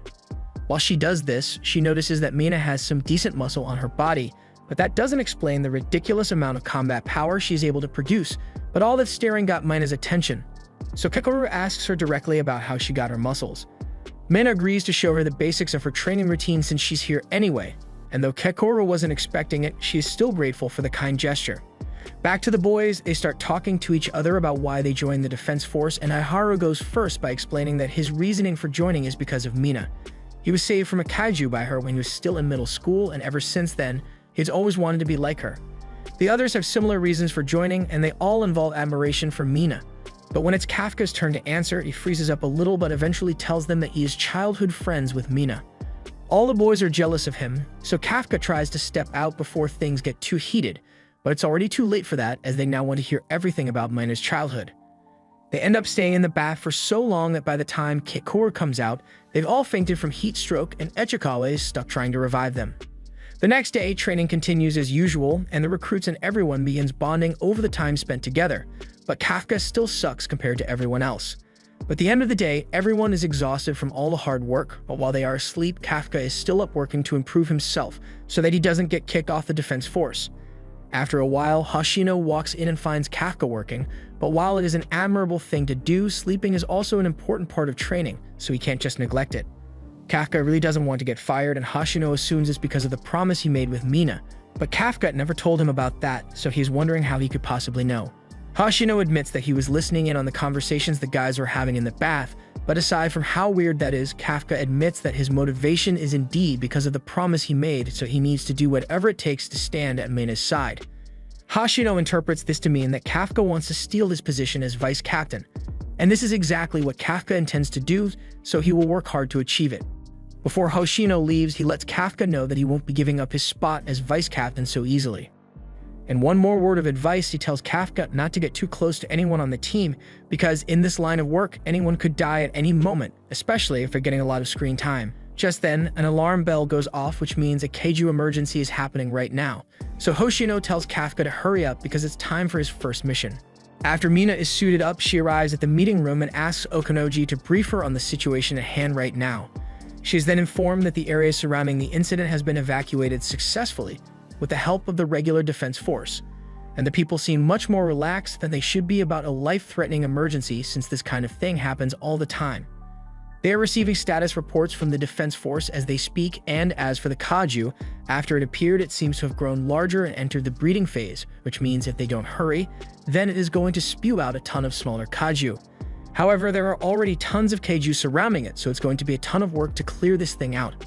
But fortunately, the location is not that far away from here, so if they want to minimize damage, then Mina believes that their best option is to take out the baby-making Kaiju before it can have a chance to create more of them. And while she is doing that, she wants the rest of the team to set up sniper spots along the highway to take out as many of the smaller ones as possible. With the game plan covered, she dismisses everyone and they all head into battle. While in the back of his truck, Hoshino asks the team if they are feeling up to the task, because this is a real Kaiju extermination mission after all, and they all have their own thoughts on the situation. Kakoru for one can't stop thinking about how the old man seated across from her is actually a powerful Kaiju, and since she's covering for him, she hopes he doesn't disappoint her. But that is a little too much to ask as Kafka is already sick to his stomach and barfs all over everyone in the back of the truck. After a very gross car ride, they all make it to their station and Kafka finally gets to see the Kaiju that they need to take down for this mission. Hoshino gives them a rundown of what the plan is, explaining that Mina will be handling the giant Kaiju in the middle of the area, but there's another problem since the Kaiju is spewing out little Kaiju as they speak. So the newbie team is going to be tasked with taking out the hundreds of newly spawned Kaiju and making sure that none of them manage to escape this area at all. They need to do a good job here because it will be a huge factor in how much money needs to be spent rebuilding from the damage caused and how long it will take to get things back to normal. Since they are the ones with the least experience, they will be placed at the rear, which also means that if they mess up, then the whole mission is screwed. Hoshino then asks if anyone has any questions to ask him, but they all seem to understand things perfectly, so he orders them to show him what they can do on the battlefield. The regular defense force reports to Okanoji that they have officially evacuated all civilians from the Kaiju site and all surrounding areas, so she relays the information to the platoons, as well as an ETA of 8 minutes before can Mina get to her sniping position. With that, it's time for them to move out, and Kafka is determined to prove to Hoshino that he has what it takes to become an official member of the Kaiju Defense Force. He knows he won't get another chance to show what he can do after this, so he is insanely nervous, but he also feels oddly excited for some reason. Just then, they get a report of a small Kaiju being spotted nearby, so the team moves out and jumps off the roof to engage, but Kafka doesn't have the same strength they have, so he has to do the reverse Spider-Man climb. Meanwhile, Mina has made it to her designated sniping location, so Okanoji instructs the regular defense force to help lure the giant Kaiju towards her. The defense force does as instructed and fires off several missiles at the Kaiju in an attempt to get its attention, and it works as the monster begins heading towards the intended location. Meanwhile, on the ground, Kafka and the others prepare to hold their ground against the Kaiju that will be heading their way, and Kafka notes that he feels oddly calm about the whole thing, and he attributes it to the feeling that the suit is giving him strength, so he is confident in his ability to handle this. However, his suit power is still only at 1%, so he is bodied by the first Kaiju that hits him and lands in a bag of trash. Kokoro scolds him for going too far out in front when he is the weakest out of all of them, telling Kafka that he should have stayed back and helped from the rear. One of the older Defense Force members is annoyed that he has to babysit the newbies and deal with their screw-ups, since he would prefer it if they just sat and watched the professionals work from a distance. But Kakoru takes offense to their sense of superiority, so she goes into combat and completely obliterates the first wave of Kaiju, which the so-called professionals were having so much trouble with. The man is forced to admit that Kakoru outclasses him in every way, and Kafka gives her 2 thumbs up for a job well done, which makes her blush since she still isn't used to receiving praise like that. Meanwhile, the other unit is facing their own Kaiju, and they manage to take out the legs of 2, which then allows Iharu to swoop down and finish them off. He promptly turns to Ichikawa to show off his impressive kill, but as he does so, he sees Ichikawa take down a bigger Kaiju all by himself, and he is shocked. He asks if Ichikawa really did that alone, so he explains that he swapped out the usual ammo in his gun for some freeze rounds. This way he can slow down Kaiju while he fights, and in the long run, he'll be able to become even better at hunting Kaiju. He still isn't satisfied with his current strength because he wants to become powerful enough so that Kafka will never need to transform to handle a threat again. At the same time, Kaguraji and Izumo are both holding off swarms of Kaiju all by themselves. So the veteran Defense Force members are wondering what's up with this year's new recruits, since they are way stronger than anything they've seen before, and it's making the older members lose confidence in themselves. Platoon leader Nakanashima knew that the new batch of soldiers was good, but she never would have imagined that they would be so skilled and good-looking too. That aside, even though there are a few exceptional recruits, the average power among them is still a lot higher than it has been in previous years, and the more powerful team members are serving as motivation for the others to grow stronger as well. Okanaji scans the area and relays that all the Kaiju in the area have been defeated, so she advises the Ikaruga platoon to advance with Ichikawa and Iharu taking the front line. Kafka has listening to how well everyone is performing, yet he hasn't done a single thing throughout this whole process, so he is stuck wondering if there is any way he can contribute. He then remembers something that was said earlier about no one being sure when the vulnerabilities are on the Kaiju, and that's something he can help with. He heads over to a Kaiju corpse, and even with just 1% power, it is already a whole lot easier to dismantle the body, so he wishes the Defense Force could have supplied these suits back when he still worked in cleaning. He cuts into the Kaiju's organs, and it looks pretty standard for a fumble-type Kaiju, but the core isn't where it usually is, so he has to do a little extra digging around until he ends up finding something really important. He immediately calls Hoshino, and informs him that he has located the core of these Kaiju, and it's located around the base of the neck, but he has something else to report as well. The smaller Kaiju also have baby sacs, so if they don't destroy them, then the corpses will eventually produce even more Kaiju. Hoshino is impressed with Kafka's work and tells Okanoji to relay the information to the rest of the team. Kafka is glad he was actually able to be helpful to the Defense Force, but this is no time to be relaxing, so he decides to help out more and start neutralizing all the reproductive organs of the defeated Kaiju. As Kafka was on his way to destroy more Kaiju eggs, he notices a blinding light behind him, and it seems like Mina's platoon is finally ready to engage with the giant Kaiju, so they ask for the Air Force to clear the area to avoid friendly fire. Immediately after, the Defense Force opens fire on the Kaiju's legs to keep it from moving away, and while it's stuck in place, Mina lines up the perfect shot. Since there are no obstructions, Okanoji gives the all-clear for Mina to fire, and as she does, a green blast is sent hurtling towards the Kaiju and tears straight through its body. Kafka is astonished by the level of power Mina is able to exert, but the Kaiju's core is still intact, so Mina opts to chamber and fire another round to take it out for good. The second shot is fired, and the Kaiju's head is blown clean off, so it collapses to the ground. But Mina isn't satisfied with just a double tap, so she chambers another round and gets ready to fire the Kaiju again, and this time it has to be dead for sure. But yet again, Mina is not satisfied and chambers another round, which Okanoji doesn't approve of since the Kaiju is clearly dead, and those bullets cost 10% of the annual budget. But Mina insists on firing again, so Akanoji gives the all clear, and the shot is fired. On the ground, Hoshino approaches Kafka and asks if he is ready to consider giving up on trying to stand beside Mina, because doing so would mean that he needs to display an equal amount of strength. Kafka asks if Hoshino is capable of doing something like that, but there's no way he could ever pull something like that off. His combat power isn't as good when it comes to long-range attacks, so Mina is a lot better at taking out huge kaiju than he is. But when it comes to mid-sized ones, Hoshino is a bit better at handling them. A kaiju sneaks up on him while he was still talking, but this just gave him the perfect opportunity to display his skills, as it looks like he simply touches his swords. But in an instant, he was able to dice up the kaiju without even needing to turn around. He explains that his family is a clan of kaiju hunters that have been at it for centuries, so Hoshino has been trained in the use of a katana to fight. The captain and vice captain are the strongest member of the division, so they get weapons that are tailored to their preferred fighting style. Mina fires yet another shot at the kaiju, and this time she is satisfied with her work, so Hoshino tells Kafka that they need to back away because the real show is about to begin. Kafka doesn't understand what he means since the kaiju has clearly been taken down already, but the real issue wasn't the kaiju, but rather the thousands of spores that it was housing. And now that it has been killed, all those smaller kaiju are going to come pouring out in droves. Hoshino tells everyone that once they've dealt with all the little guys, they can all head home and have a nice breakfast. Izumo complains that the job is easier said than done, and the veterans take that as a sign of weakness, so they begin mocking Kaguraji and Izumo and all work together to regain some of their dignity in the face of the new recruits. After the others have left, Nakanoshima comes up to Izumo and Kaguraji and tells them that it's alright to be tired after their first mission, so if they want, they are free to take a break and let the veterans handle the rest. But neither of them are on board with that idea, so they both rush off to help with the last part of the extermination as well.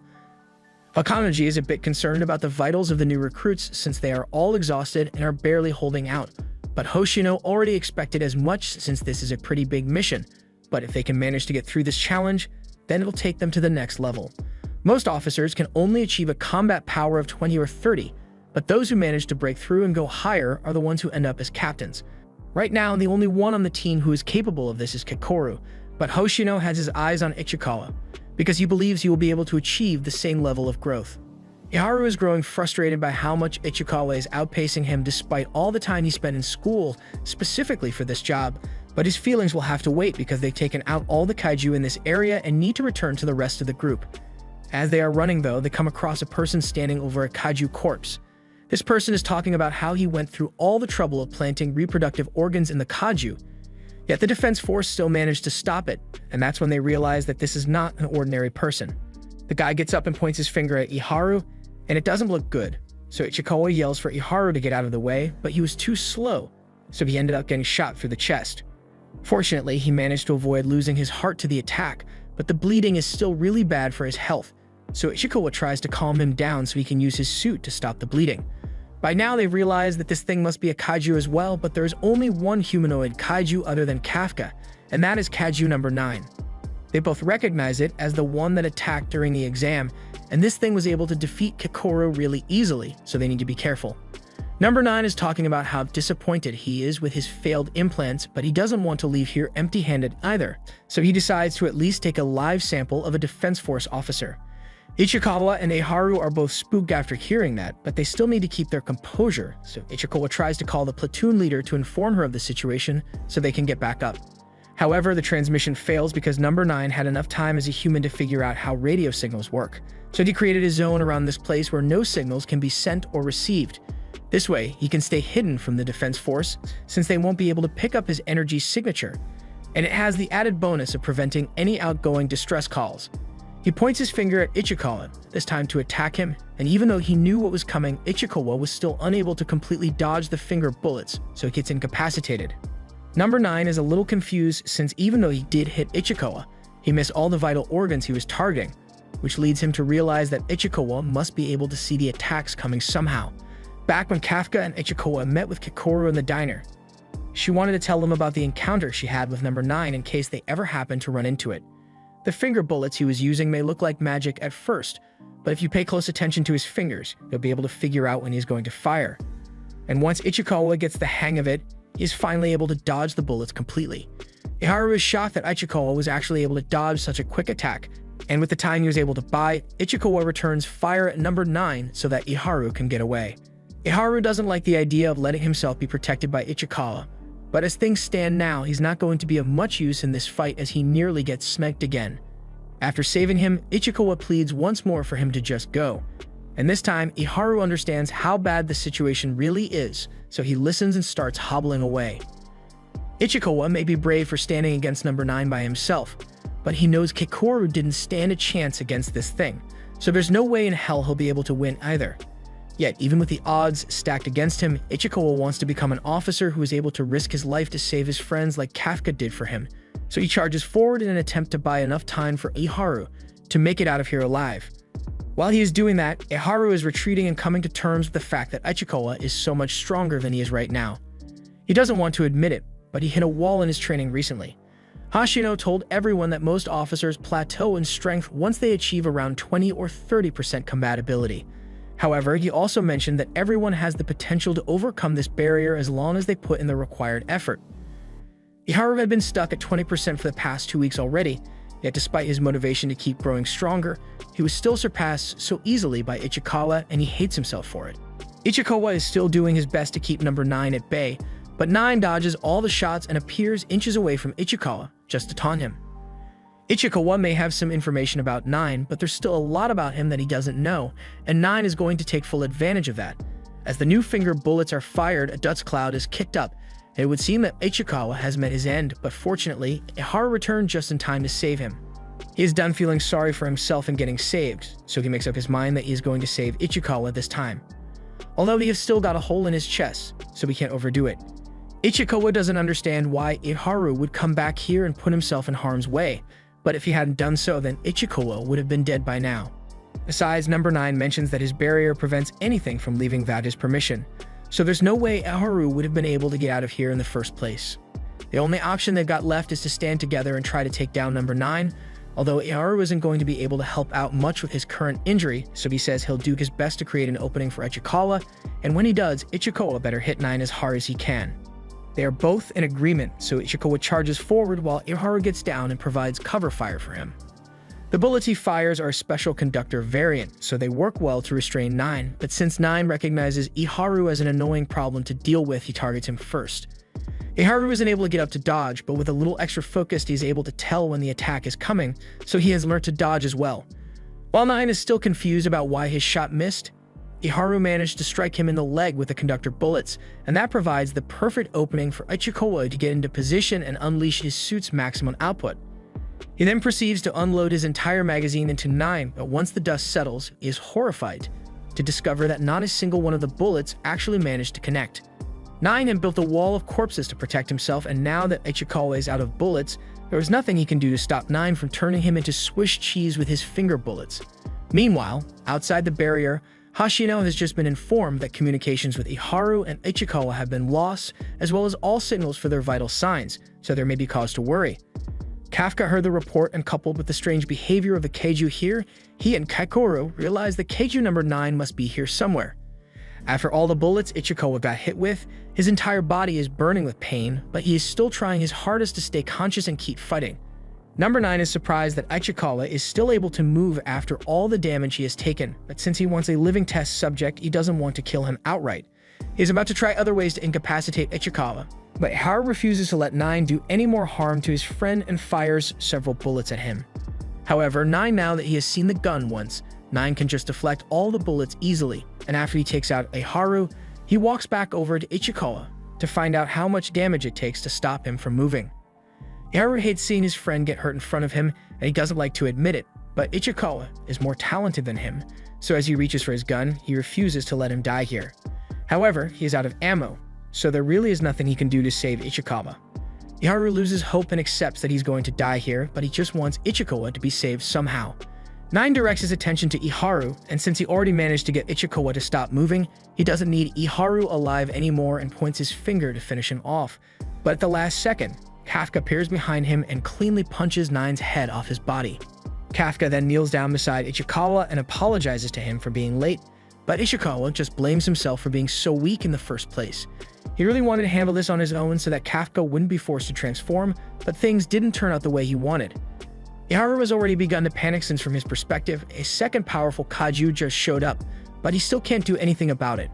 It turns out No.Eight is able to stay alive even after being decapitated, so as it picks its head back up, Kafka sets Ichikawa down because he knows things are about to get violent. Ichikawa doesn't want Kafka to get himself into any trouble, but Kafka says it is fine and Ichikawa should just focus on getting his wounds sealed with the suit so he doesn't bleed out.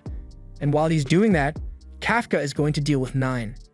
Once 9 has his head back on his shoulders, he isn't angry, but he asks why Kafka attacked him out of nowhere when they are both Kaiju. Regardless, he realizes that Kafka is really strong, so he wants to take his corpse for himself, which is why he fires a shot at him. It doesn't do nearly as much damage as it did to Ichikawa, so 9 decides to step things up a notch if he wants to take down a Kaiju of such a caliber. 9 whips out several body bullets of massive scale, so he can fire them at Kafka, but Kafka is more enraged by the fact that 9 has been shooting Ichikawa and Iharu's squishy human bodies with these bullets all this time. He can imagine the pain and suffering they must have gone through up till now, so he is going to make 9 pay for what he has done. 9 starts firing his bullets at Kafka, but he just stands there, and just before he gets hit, he unleashes a shockwave that blocks them all. Immediately after, he flash steps in front of 9 and delivers a barrage of punches to his body, while also rearranging 9's dental structure. 9 tries to defend himself, but nothing he is trying is doing any good against Kafka's relentless attacks, so he decides that the best course of action is to retreat. However, Kafka isn't letting him get away as he readies himself for his finishing punch. 9 realizes that he is screwed at this point, and after he gets punched across 4 city blocks, he's left disfigured, dismembered, and with his core completely exposed. Kafka catches up to him and is about to smash his core to finish him off for good. But just then, a couple of Defense Force soldiers spot him and report that they've encountered a humanoid Kaiju. Meanwhile, Kakoru is struggling to take down one of the remaining Kaiju from earlier since her gun isn't powerful enough to damage it. So she takes matters into her own hands and grabs a nearby sign to use as a weapon. And with it, she splits the Kaiju in half. Now that she is done with that, she wonders where Kafka could have gone. Earlier, after they found out Iharu and Ichikawa went missing, Kafka decided to go look for them. But Kakoru questioned how he was meant to do that when they had no way of communicating with them. Kafka explained that as long as they are being attacked by the humanoid Kaiju, then he should be able to sense their location. He then transformed and jumped away, but even if his intention was to save Ichikawa, transforming in the middle of an active Defense Force battle zone is insanely risky. The report of humanoid Kaiju reaches Hoshino, so he starts moving to provide assistance. And back with Kafka, he got distracted by the officers, so No.Eight was able to regenerate his body and escape imminent death. He says he has figured out how Kafka's body works, so next time he should be able to kill him. Kafka refuses to let there be a next time, so he prepares to chase after 9, but 9 opens fire on the Defense Force officers, so Kafka is forced to go back and defend them. 9 then uses the opportunity to disintegrate himself to get away, which is something I guessed he can just do, and since 9 has gotten away, Kafka thinks now would be a good time for him to leave as well. He punches the ground to create a distraction and then jumps into the air to escape. And while he is disappointed that he didn't manage to kill 9, he at least saved Ichikawa and Iharu from dying, so he's happy with what he achieved. Just when he thinks he is in the clear, Vice Captain Hoshino appears behind him. He believes Kafka is the one who injured Ichikawa and Iharu, so he is pretty pissed at this point and plans to take it out on Kafka. In a blink of an eye, Hoshino is right in front of him and nearly slices Kafka's head off, so Kafka is forced to retreat from him as he tries to land more strikes. Kafka recalls Hoshino telling him that he is particularly skilled when it comes to taking down smaller Kaiju, and it looks like he wasn't joking. Kafka has only ever seen Hoshino when he was smiling, but he's a completely different person when he is serious. As Hoshino exits the alley, he requests permission to remove the limiter on his suit and unleashes his full combat power of 92, completely intent on killing off Kaiju No.Eight. Kafka doesn't want to hurt Hoshino, so he is hesitant to fight him since his fists are lethal weapons, but while he is still thinking, he gets slashed up in an instant by Hoshino, so he knows that he won't survive unless he takes this fight seriously. Hoshino jumps in for another attack, but Kafka is able to dodge it this time by leaping backward. However, that doesn't mean he has escaped Hoshino's wrath. As he is getting chased down, he is unable to harden his body quick enough to counter all of Hoshino's strikes. He may not be stronger than Kafka, but he is way faster than him. He thought Kakoru was amazing when she moved on the battlefield, but right now, Hoshino doesn't even look like he's human with how he's darting around. He performs another slash, and though Kafka was able to prevent it from being fatal, it still cuts deep into his body and exposes his core. He is trying to figure out what kind of move Hoshino used to slash him since he couldn't see it coming. so he finds a place to stand his ground and regenerate his damaged body. This is the first time he has had to regenerate his body, and he can already tell that doing this eats up a lot of his stamina, so he can't afford to get slashed like that again. Hoshina is still in hot pursuit, and he's been surprised throughout the whole fight. He's attacking with his full power, yet the Kaiju is still holding him off. That must mean it is at least a Fortitude 8, but that's not the only strange thing about it. The way the Kaiju fights isn't normal, but it's not like it's going to matter anyway, since all he needs to do is make sure it can't counter his next attack. He charges up his blades, and once it's at full power, he sends out an energy wave in Kafka's direction. Kafka knows this is going to be bad, so he tries to jump out of the way, but still gets his leg cut off. And the moment of immobility caused by his missing leg was all Hoshina needed to close the distance and appear right under Kafka to finish him off. He strikes at Kafka's core, but he is shocked when he finds out that Kafka had grown a set of teeth to grab his blade and stop it from penetrating the core. He is now unable to pull his blade out, so Kafka takes the opportunity to retaliate and charges out one of his mega punches. But since he still doesn't want to kill Hoshina, he aims for the ground instead and blows him away with the pressure from the punch. And once Hoshina loses sight of him due to the kicked up dust, Kafka vanishes into the night. Hoshina is disappointed in himself for failing to subjugate Kaiju No.Eight just now, but he still needs to report what happened, so he calls Mina on the radio and informs her of the situation. Meanwhile, Kakoru is having a moment of deep thought about Kafka. He may have saved her back during the exam, but is it really alright for her to believe in him when he's a Kaiju? Just then, Kafka shows up after returning to his human form, and Kakoru's true feelings about him are as clear as the excitement on her face. Kafka apologizes for acting so recklessly, since she must have been worried about him. He's low on energy after all the regenerating he had to do to recover from his fight with Hoshina, so he nearly collapses, forcing Kakoru to hold him up. Kafka apologizes to her for not being able to finish off Kaiju No.9, but she says it's alright since she was planning to get her revenge personally and kill it with her own hands. Kafka smiles at her, but then he starts walking away even though he's in horrible condition. He says he wants to go to Ichikawa and Eiharu since they were injured really badly, but Kakoru pulls him back and asks if he has a medical degree that he plans to use to help them. They are already in the care of the Defense Force, and with the new medical technology they've been developing, Ichikawa and Eiharu should be healed up in no time. Kafka should instead be worrying about himself because not only did he get spotted by some officers, but he also got into a fight with Vice Captain Hoshina. If he's not careful, it's only going to be a matter of time before he gets found out. While everyone is finishing off the last of their targets and getting ready to head home, Hoshina is deep in thought over his encounter with Kaiju No.Eight. Mina approaches him since it's rare for him to be so upset. So rare, in fact, that she's taking a picture to remember it by. She then asks Hoshina if No.Eight was really that strong, and he confirms it, stating that it is one of the strongest out there. If that's true, then No.Eight is an anomaly since there hasn't been a Kaiju as strong as him in the past 5 years. It is fortunate that there have been no casualties caused by it yet, and it doesn't seem like the type to just indiscriminately attack people. And that's precisely why Hoshina found their fight strange. It had the opportunity to punch him, yet it chose to strike the ground instead, and throughout the entire fight, it felt more like Hoshina was fighting a human rather than a Kaiju. Mina tells Hoshina to take a break since he must be exhausted from his fight. She'll take over for him here, and on the matter of No.Eight, it doesn't matter what kind of Kaiju it is or how strangely it behaved. As long as it is a Kaiju, it's their job to neutralize it. Just then, Hoshina and Mina receive a report from one of the platoon leaders. They just finished speaking with Ichikawa and Eiharu, and they were informed that the Kaiju that injured them is the same one from the exam. And furthermore, when they first found it, it had a human form. At the same time, Kaiju No.9 is back in human form again and walking down the road when a car pulls up behind him.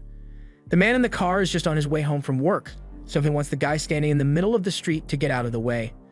9 raises his finger in an attempt to kill this annoying human with his finger bullets, but he then changes his mind and walks behind him instead.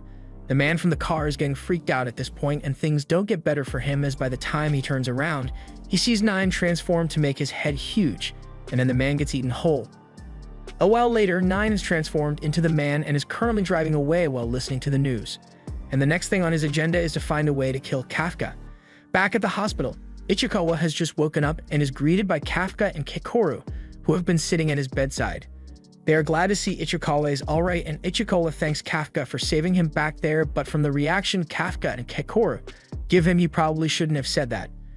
Ichikawa had failed to realize that Eiharu was also in the room, so now he is wondering why Kafka is receiving thanks when it was Kaiju No.Eight that saved them.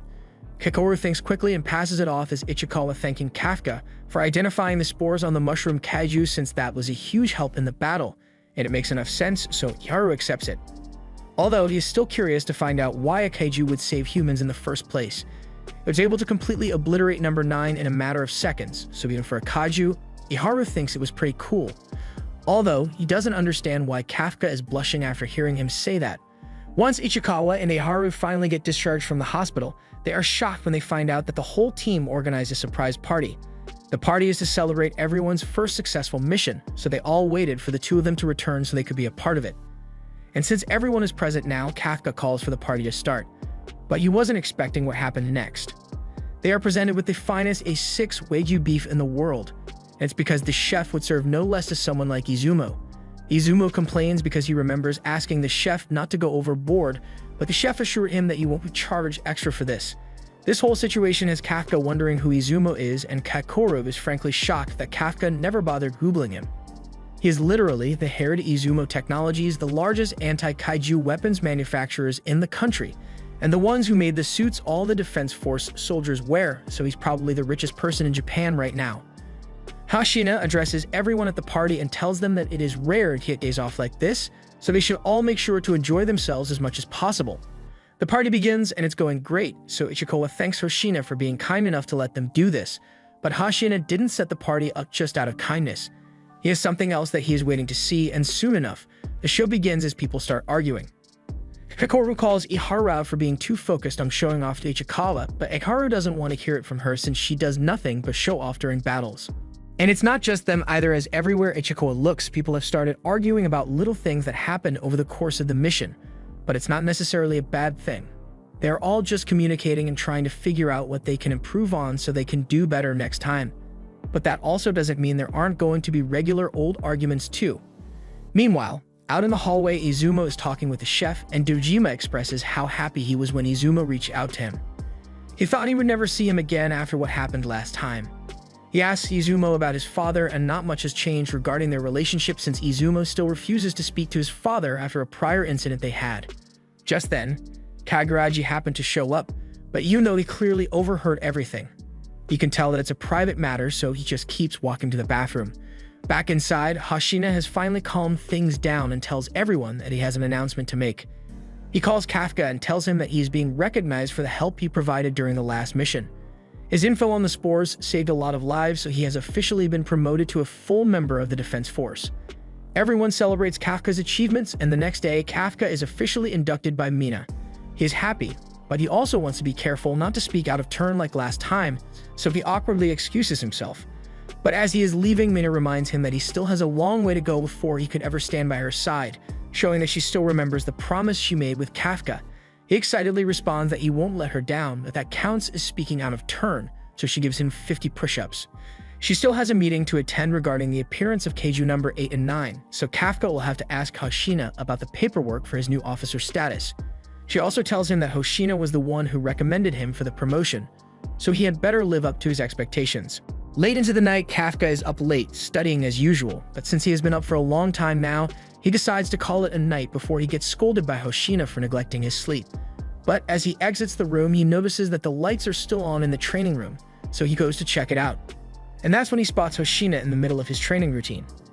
He seems to be doing some mental imagery training, specifically involving the battle he had this morning. He is finding ways he could have improved his attacks, and seeing him so serious scares Kafka a little, so he ends up falling over. That's when Hoshina finally notices him and complains that Kafka is staying up too late again. Kafka asks Hoshina why he is training late as well, so Hoshi then explains that he needs to make sure that he is able to finish off Kaiju number 8 the next time they meet. He has thought about the fight a lot, and he realized that he messed up right at the beginning since he could have won if he had gone all out from the start.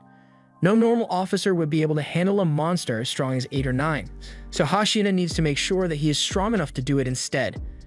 Kafka realizes how hard Hoshina is working to be able to protect everyone, so he promises to try to live up to his expectations. Hoshina puts him in a headlock for saying something so presumptuous when his combat power is still only at 1%. But if he wants to help so bad, Hoshina is fine with Kafka just living up to 1% of his expectations for now. He's done with his training for the night, so he's going to head back to the main office and tells Kafka to make sure he goes to bed soon. But up in the sky, danger is looming as a new humanoid Kaiju is preparing an attack with his fleet of aerial Kaiju. While Hoshina is finishing up his duties for the day, he thinks back to his fight with Kaiju No.Eight and how it felt strangely like he was fighting a human. But then there's also No.9 who can speak and disguise itself as a human as well, so it's really frightening how much Kaiju have managed to evolve. Meanwhile, Kafka is on the roof reflecting on how far he has come and how much work he has left to do before he can achieve his goals. But for now, he had better get to bed since rest is an important part of training as well. However, as he began walking back inside, he notices some lights in the sky, but these lights are heading straight for the base. The collision causes extensive amounts of damage to the base, so Hoshina calls up to the control room to ask what's going on. With visuals on everything, Okanoji informs him that the base has been attacked by dozens of Kaiju, and it seems they all came from the sky. She tries to get a reading on them, but from what she's seeing, they all have fortitudes above 6, so every single one of them is a city-level threat. Hoshina immediately suits up and issues orders to all officers on base as Mina isn't here right now. He will be taking charge in battle, so he wants all officers to suit up and get ready for battle because they need all the hands they can get. Above all else, he wants everyone to make sure that none of the Kaiju manage to make it off the base so they can't cause any damage to the city. But now that he thinks about it, he hasn't heard any reports of Kaiju-related damage to the city, so that must mean the Kaiju are specifically targeting the base. Back on the roof, Kafka is overlook all the chaos and destruction that has been caused by the Kaiju, and upon taking a closer look, he realizes that these are Wyvern-type Kaiju, which are known to be insanely destructive. But then he realizes something's not right, so he radios Hoshina to let him know.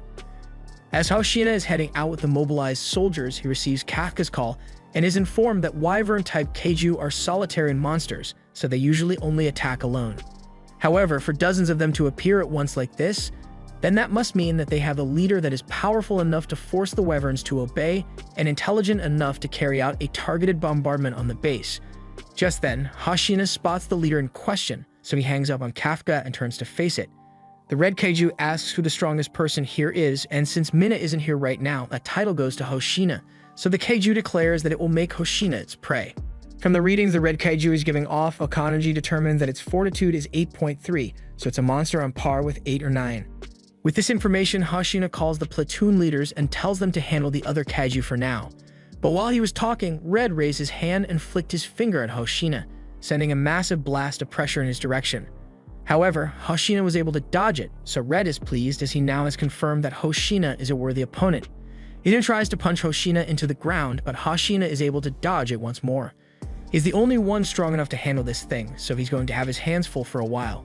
But then Red says it's time to begin the annihilation of the base, so he is performing a battle cry, which gets all the other Kaiju in the base to react.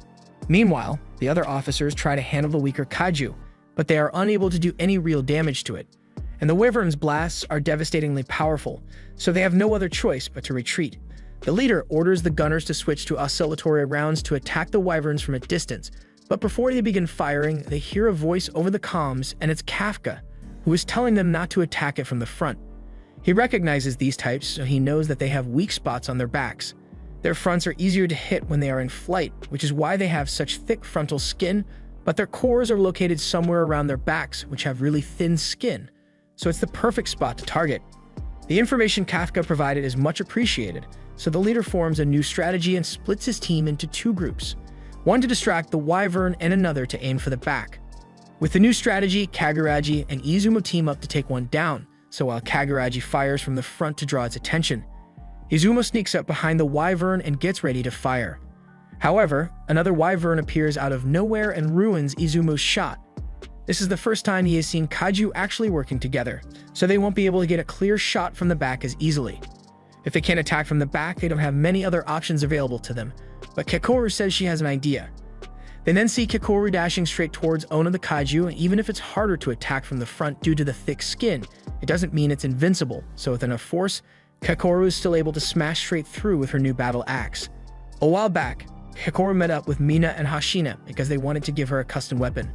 She was surprised by this suddenly proposition since only captains usually receive custom weapons, but with Kikoru's level of strength, they believe it's worth making an exception. There have been far too many Kaiju incidents this year, so since Kikoru is the 3rd most powerful person on the base, they'd want her to be equipped to act as part of their main attack force, meaning she has the responsibility of taking down the Kaiju that no one else can. Kaikoru is pleased with the force output of the axe, even if it is just a prototype, but she still doesn't like how it makes her look like a barbarian. There are still other wyverns to handle, so Kaikoru dodges the fire blast and showcases the special abilities of her new axe. It was made to produce a shockwave for extra damage, so Kaikoru can use it to create a shockwave behind her, thereby speeding up her attack, and is clearly devastating. But as another wyvern attacks her, we see the secondary use of the shockwave mechanics, as even without making contact, Kaikoru is still able to blast through the guts of the kaiju. Kaikoru hears another kaiju approaching, but when she turns to face it, she realizes that it is attacking from the sky and she isn't prepared to handle an aerial attack, but luckily, Ichikawa is here to assist her by blasting the kaiju with freeze rounds and forcing it down to the ground. Kaikoru is impressed that Ichikawa has grown strong enough to handle fighting a strong kaiju like this, so while he provides cover fire, she runs in and beheads the kaiju. She then tells him that she'd like him to help her take down more kaiju, and Ichikawa is more than happy to do so. With the new formation, Kaikoru and Ichikawa will be the main attacking force, and all the others will try to attack the wyverns from the back whenever they are distracted. Hashina can tell Kaikoru and the other officers are doing well, so there's no need to worry about them. However, he still needs to worry about himself as Red isn't giving him any chances to catch his breath. Red is obviously strong, but beyond that, Hashina can tell that he is enjoying this fight. Red charges at Hashina again, so he asks Okanoji to open Gate 3 so he can create some space between him and Red. Okanoji opens the gate, but the kaiju just immediately smash the metal doors, and those doors were expensive too. Hashina loses sight of Red, and by the time he realizes it, Red is already behind him and lined up for a gnarly punch.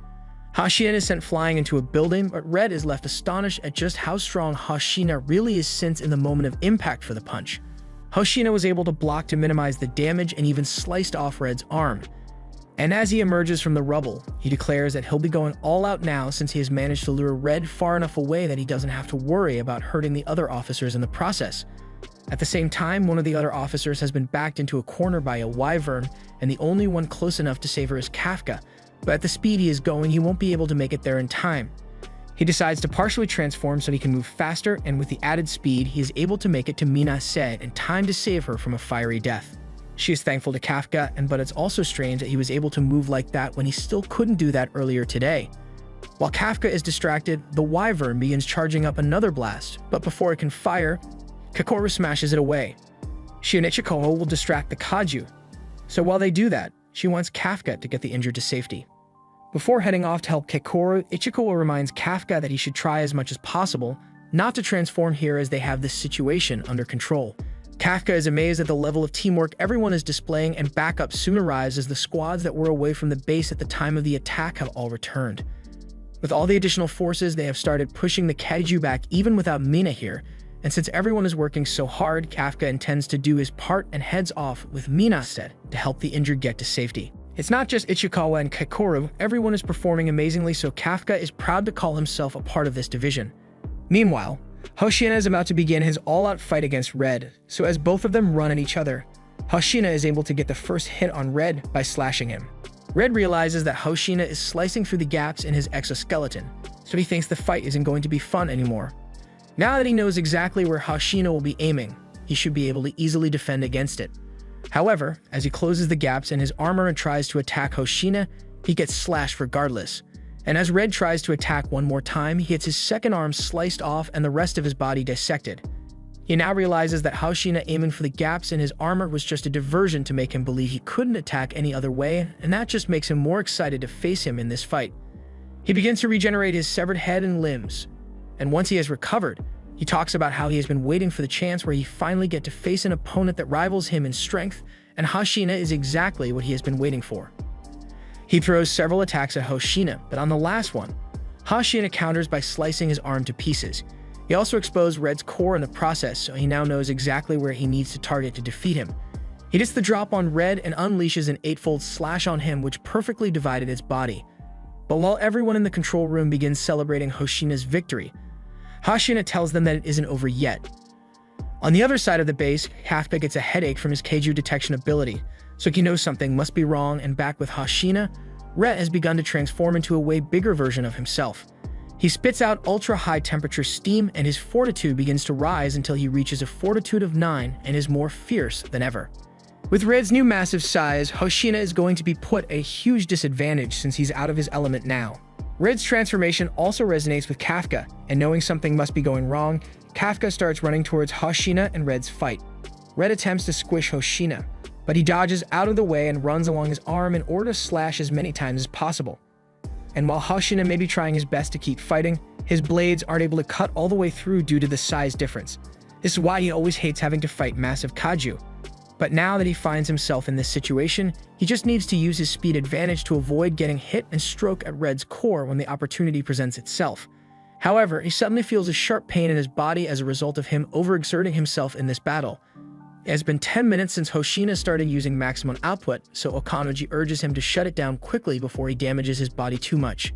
However, in the heat of battle, he doesn't have the luxury of fighting at less than max output. With the current state of his body, Hoshina knows he can only last for another minute at most, so he tries to make the most of it and sneak up behind by using a nearby building. But as Hoshina leaps into the air to attack, he is shocked to find out that Red has eyes on the back of his head, so he sees Hoshina coming and close lines him out of the sky and across the city. That last hit knocked every last bit of strength out of Hoshina, so his max output is disengaged and he is sent into a flashback of his youth. Early on in his life, Hoshina's father praised him for being a genius when it comes to wielding a blade, and he would have been widely renowned for his skill had he been born 200 years ago. But the age of the sword has long since passed. Back to the present, Okanoji frantically calls out to Hoshina to see if he's alright, so he raises his head and tells her that there's no need to worry because he's still alive. He had his shields set to max, but it still just barely managed to keep him alive. He may have been able to survive, but he's all out of ideas on what to do now since all his attempts have failed so far. He asks for a status update on how the rest of the team is handling their tasks, so Okanoji informs him that civilians are almost completely evacuated and the Wyverns are steadily being defeated. Hoshina is glad to hear that everyone is holding out well, so he plans to keep doing his best, even if it kills him. Despite Okanoji's protests, Hoshina leaps into the air and slashes Red, but the cut heals almost instantly, and Red now knows for sure that Hoshina has no way of defeating him. He then sends an exploding wyvern after him and Hoshina is sent into another flashback. His father asked him to give up on his dream of joining the defense force since sword skills won't hold up in the war against Kaiju. People have been telling him that his blade skills are useless against Kaiju for a long time now, but Mina told him something different. The day he met her, rather than criticize him, she asked for Shinev to join her force since he is exactly the person she needed. She can't use blades at all, so she asked that when the time comes for her to shoot her target, that Hoshina would be beside her to make a path for a clear shot. Mina left him in charge of the base while she is gone, so no matter what it costs him, he won't let it get destroyed. Hoshina keeps slashing away at Red, and he's throwing every attack he knows at him, but he ends up getting caught by Red and is about to be squished to death. Kafka sees this happen, so he starts running over to help, fully intent on transforming to save Hoshina's life. However, just before he transforms, he hears Mina's voice over the comms, and Hoshina is relieved because he knows victory is almost certain now. And in that same moment, Red is hit with a blast out of nowhere and his arm is destroyed. Mina is on a nearby roof with her railgun ready, so she fires another shot to destroy Red's other arm before getting out of there to avoid getting counterattacked. Red is still able to regenerate its body really quickly, so Okanoji informs Mina that his core should be located somewhere around its backs, so Mina gets ready to take aim once more. Hoshina still has some fight left in him, so he is determined to do everything within his heavily damaged body's power to make sure Mina gets a clear shot. He activates his suit again and takes it up to 63% power so that he can slash Red's legs and thigh to make him slower, but Okanoji tells him what he's doing is crazy because he already maxed out his suit, so going any further with it could have dire consequences for him. Hoshina is well aware of the risks involved in his actions, but even with his desperate charge, Red is still able to heal all the damage instantly, so Hoshina still isn't doing enough damage to keep him immobilized. His power output is too low, so he doesn't know how he's going to get the explosive force necessary to bring Red down, but just then, Kakoru jumps in and tries to do some damage with her axe to help Hoshina, but even with her incredible strength, she is still far too weak to even scratch Red's hard exoskeleton. She may not be able to damage Red on her own, but her presence has given Hoshina an idea, so he asks her to keep attacking to follow his lead so she can chop into the wounds he creates when he slashes Red. Kakoru is on board, so with the two working together, they put their plan into action and Hoshina slashes open Red's shell, while Kakoru delivers an explosive blow to the exposed flesh. The attack seems to have been effective against Red as he screams out in pain and falls to his knees, so they've successfully immobilized him for the time being, but all the strain Kakoru put on her body finally catches up to her, so it causes her to reach her limit and pass out. Hoshina realizes Kikoru is out of the fight for now, but he says it's fine since they already bought enough time for Mina to get into position for a good shot, so she's able to fire a powerful blast, which blows Red's back out and exposes his core. With the core exposed, Mina is ready to finish Red off, but Okanaview warns her that she only has one bullet left, so she needs to make this shot perfect. Everyone in the defense force provides cover fire for Mina so that she can focus completely on aiming. With the combined force of the defense force and Hoshina pushing himself to hold out so he can deal damage, Red is distracted long enough for Mina to have the shot lined up perfectly. Red's core is blown to pieces and chunks of his body are sent flying everywhere, so it looks like the battle is finally over and everyone begins to celebrate their victory. Kafka is overcome with emotion after seeing how hard everyone worked and how cool they looked doing it, so he feels even more motivated to become strong enough to stand by Mina's side in battle someday. Ichikawa jokes about Kafka's face looking like a mess, and Kafka feels like that's unfairly harsh, but then Ichikawa tells him he feels the same way about wanting to grow stronger, so they should work together to achieve their goals. Over with Kikoru, Hoshina, and Mina. Hoshina tells Kikoru that he and Mina will take care of the remaining wyverns, but that's not going to happen since Mina says Hoshina needs to get some rest. But the same could be said about her since she's really close to reaching her limit after that last shot was fired. Therefore, the squad commanders ask her to leave the stragglers for them to handle. As cleanup plans are being made, Mina's tiger senses something off, and a moment later, they all see something terrifying. As they look to the sky, there is a giant mass floating up in the air, and it's made up entirely of wyverns which have turned themselves into bombs. The more wyverns that join the mass, the more powerful a bomb becomes, so if that thing goes off, it will have the same output as a nuclear bomb. Some of the officers start shooting at it to bring it down, but it's far too risky since it could lead to the whole thing blowing up immediately. Mina orders everyone to evacuate, but there's no way they'll have the time for that with the bomb's blast radius. Hoshina is then called out to by the barely conscious head of Red, and he mockingly says I guess it's a draw, because while he may die from them destroying his core, he's sure as hell going to take them all with him. Mina doesn't know what to do in this situation since she's out of bullets, but just then, she notices Kafka run past her, and Ichikawa already knows exactly what Kafka is doing, so he begs him to stop. However, Kafka keeps going, so Hoshina tries to stop him instead since he still believes Kafka is a total weakling and won't be able to help at all.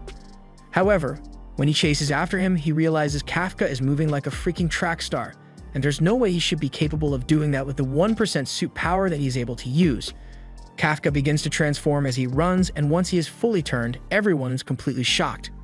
Okanuji begins receiving readings of a new Kaiju on the battlefield with a fortitude of 9.8, and there's no mistaking it because everyone is certain that the monster in front of them is Kaiju number 8.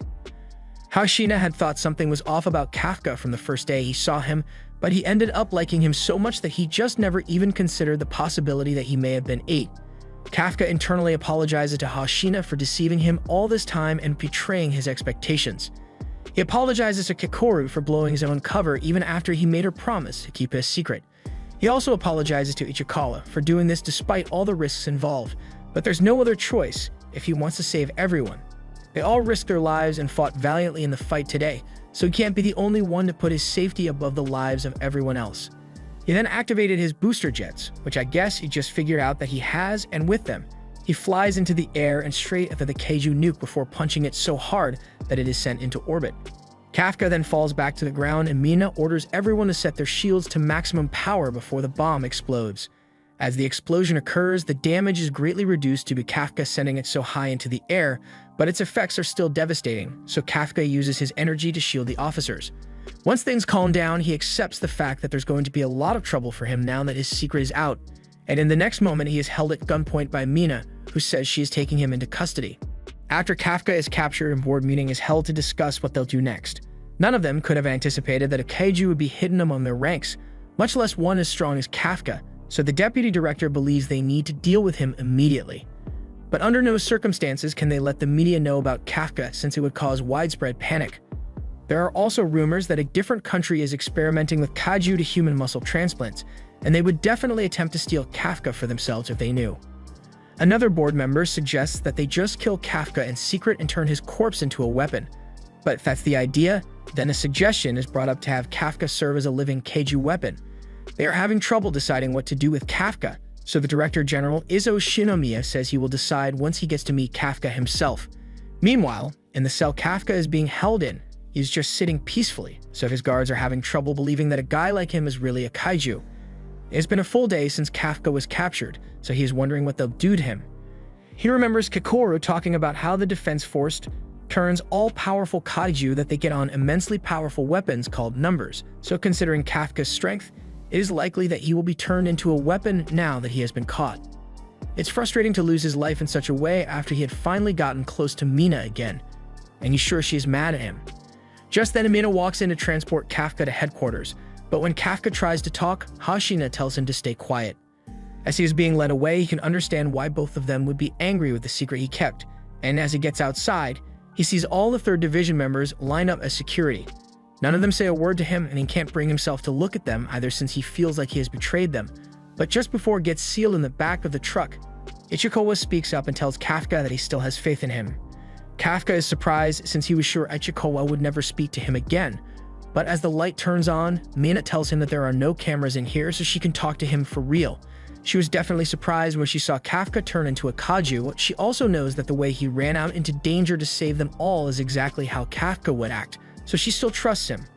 She has been working on gathering footage and testimonies to help Kafka's case, so if they can prove he is still human on the inside, maybe he can be spared. And this isn't just a personal opinion because everyone in the 3rd Division still thinks of him as a friend. But for now, she needs to follow protocol, so she asks Kafka to sit down while she gives an account of where he is being taken. In the middle of the speech, Kafka interrupts her and asks if he still has the right to want to stand by her side, and Mina smiles before telling him she'll always be waiting for him. The trucks begin to depart for the headquarters, so as they leave, Hashina tells the 3rd Division to give a salute of respect for Kafka, but since the deputy director is still watching and doesn't approve of Kafka, he passes it off as a salute for Mina instead. At the Defense Force headquarters, Kafka is locked up in a secure facility, and then he is just left there. Several days pass, and back at the 3rd Division, they are all still bummed over losing Kafka. Iharu still can't believe Kafka turned out to be Kaiju No.Eight, and Ichikawa seems to be taking the Kafka situation really hard. One girl on the team talks about how Kafka saved her life in battle once, and how useful he was when he found the weak points of the Kaiju. Not to mention how much fun he is to hang out with, so they all wish he would come back alive, but Kaguraji says it's not their decision to make. The fact that a human somehow turned into a kaiju would cause widespread panic in the world, as no one would know whether the person standing next to them was a kaiju or not. Meanwhile, Mina calls Okanoji into her office to ask a favor of her. She wants Okanoji to put together all the footage they've got of Kafka being a good Defense Force member, and she needs it to be done quickly before Kafka is possibly executed. Hashina is out overseeing the reconstruction of the base, and when asked what he thinks of the Kafka situation, he just says he needs Kafka to get back here soon so they can have a rematch. He clearly wasn't taking the fight seriously when he got spotted by Hashina as Kaiju No.Eight, so he's going to make sure he can have a fair fight with Kafka. Meanwhile, Kakoru is standing outside the general's office as she braces herself to have a conversation with her father. She knocks on the door and is told to enter. She addresses her father by his rank and asks that Kafka be spared. She brings up the fact that Kafka has saved her life before, but Aizo just thinks of that as a failure on Kakoru's part as she needed to be saved. Besides, he just got some x-rays done on Kafka, and while the object in his chest may look like a heart, it is actually a Kaiju core. This leads him to the conclusion that Kafka is nothing more than a Kaiju, and he refuses to let any Kaiju live after they killed Kikoru's mother. He then tells Kikoru to get out of his office since nothing she says will change his mind, but before she leaves, she tells him that she still has faith in Kafka. Meanwhile, Kafka has some scientists enter his holding cell to perform some physical exams on him, but even as Kafka tries to strike up a conversation, they don't say a word to him. He is left with nothing to do but think to himself about everyone back at the 3rd Division and how he needs to make sure he can return to them. Back at the 3rd Division, everyone is shocked to hear that they are being redeployed to other divisions, so Mian explains this is just a temporary redeployment. Their current base is 75% destroyed, so it is no longer effective as a base of operations.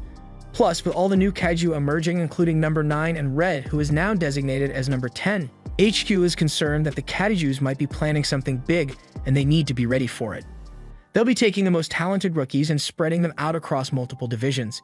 Izumo is skeptical and believes this may be a plot by HQ to get all the officers who knew Kafka to split up, but Mina assures him that it is a plan that has been in progress for months, so it has nothing to do with Kafka. Even with that being the case, the others still aren't too happy about leaving the 3rd Division, but Ichikawa thinks about it for a moment and agrees to do it. Later that day, Izumo is on the roof considering calling his father for help with Kafka, but just then, Kaguraji walks up, and he is on the phone with an old friend of his. As he ends the call, he realizes Izumo heard him talking, so he sits down and tells him that he was just on the phone with his former military commander, asking to see if there was anything he could do to help Kafka. Izumo was surprised since Kaguraji doesn't seem like the kind of person who would call in personal favors like this, but he wants to do everything he can to make sure Kafka doesn't end up dying, and Izumo feels the same. Back to Kafka. He is determined to prove that he is still a human so that he can get out of her alive and go back to the others, but then the doors to the vault open up and Ezo Shinomiya has come to see him personally. Kakoru is watching from the observation room and she's shocked when she hears her father ask for Kafka's bindings to be undone. The operators are against it, but if Kafka is really as strong as the reports say, then he's fully capable of breaking free, so he's just sitting there because he wants to. Kafka is released and he feels hopeful that Izo might actually listen to him, but then General Izo pulls out a gun and fires at him. Kafka blocks the bullets, but then Izo closes in on him and rips a chunk out of Kafka's stomach. He makes it clear that he doesn't trust Kafka, nor does he think of him as a human, so he calls for his weapons to be brought out so he can begin what he came to do. And that is to dispose of Kaiju No.Eight. The locks on Izo's weapons are released and Kafka has no idea what those gauntlets are, but there's no way it can be good for him. As Izo puts the gloves on, they synchronize with his suit and he tells Kafka that if he wishes to claim he is a human, then he should die in human form. Kafka realizes he's going to have to fight, but he intends to keep his composure and not fully transform to prove that he is really a human.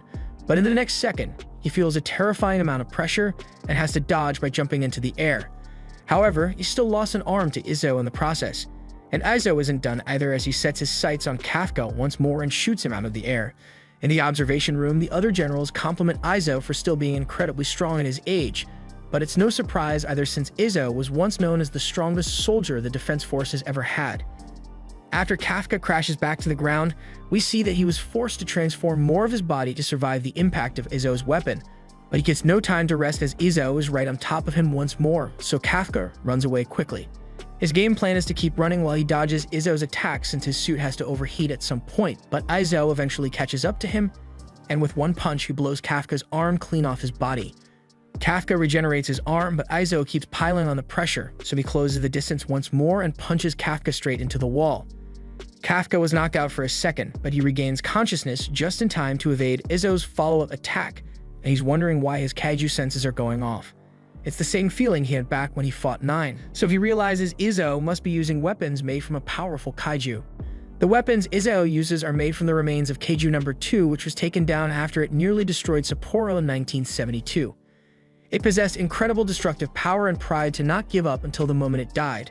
So with weapons made from a monster like that, Izo, as the only man capable of using it, is completely unmatched. Kafka doesn't want to get hit by another one of those punches, so he tries to dodge again, but he is unable to move because Izo already destroyed both his legs before he could realize it. Izo now has a clean shot and lands another punch which should be fatal to Kafka. However, as the dust settles this time, we see that Kafka managed to block it by fully transforming. However, Kakoru realizes something is off about him and she seems to be right as Kafka lets out a terrifying screech that shakes the vault to its foundation. Inside Kafka's head, he is unable to move or control his body at all, which means the Kaiju instincts have taken over. He was trying to prove to Izo that he is a human, but now he is actually no different from an actual Kaiju, and that monster that started all this appears next to Kafka, telling him to kill humans. With no control over his Kaiju body, Kaiju No.8 begins charging at Izo with intent to kill. This was the end of episode 11. Thanks for watching. Subscribe to not miss the next part.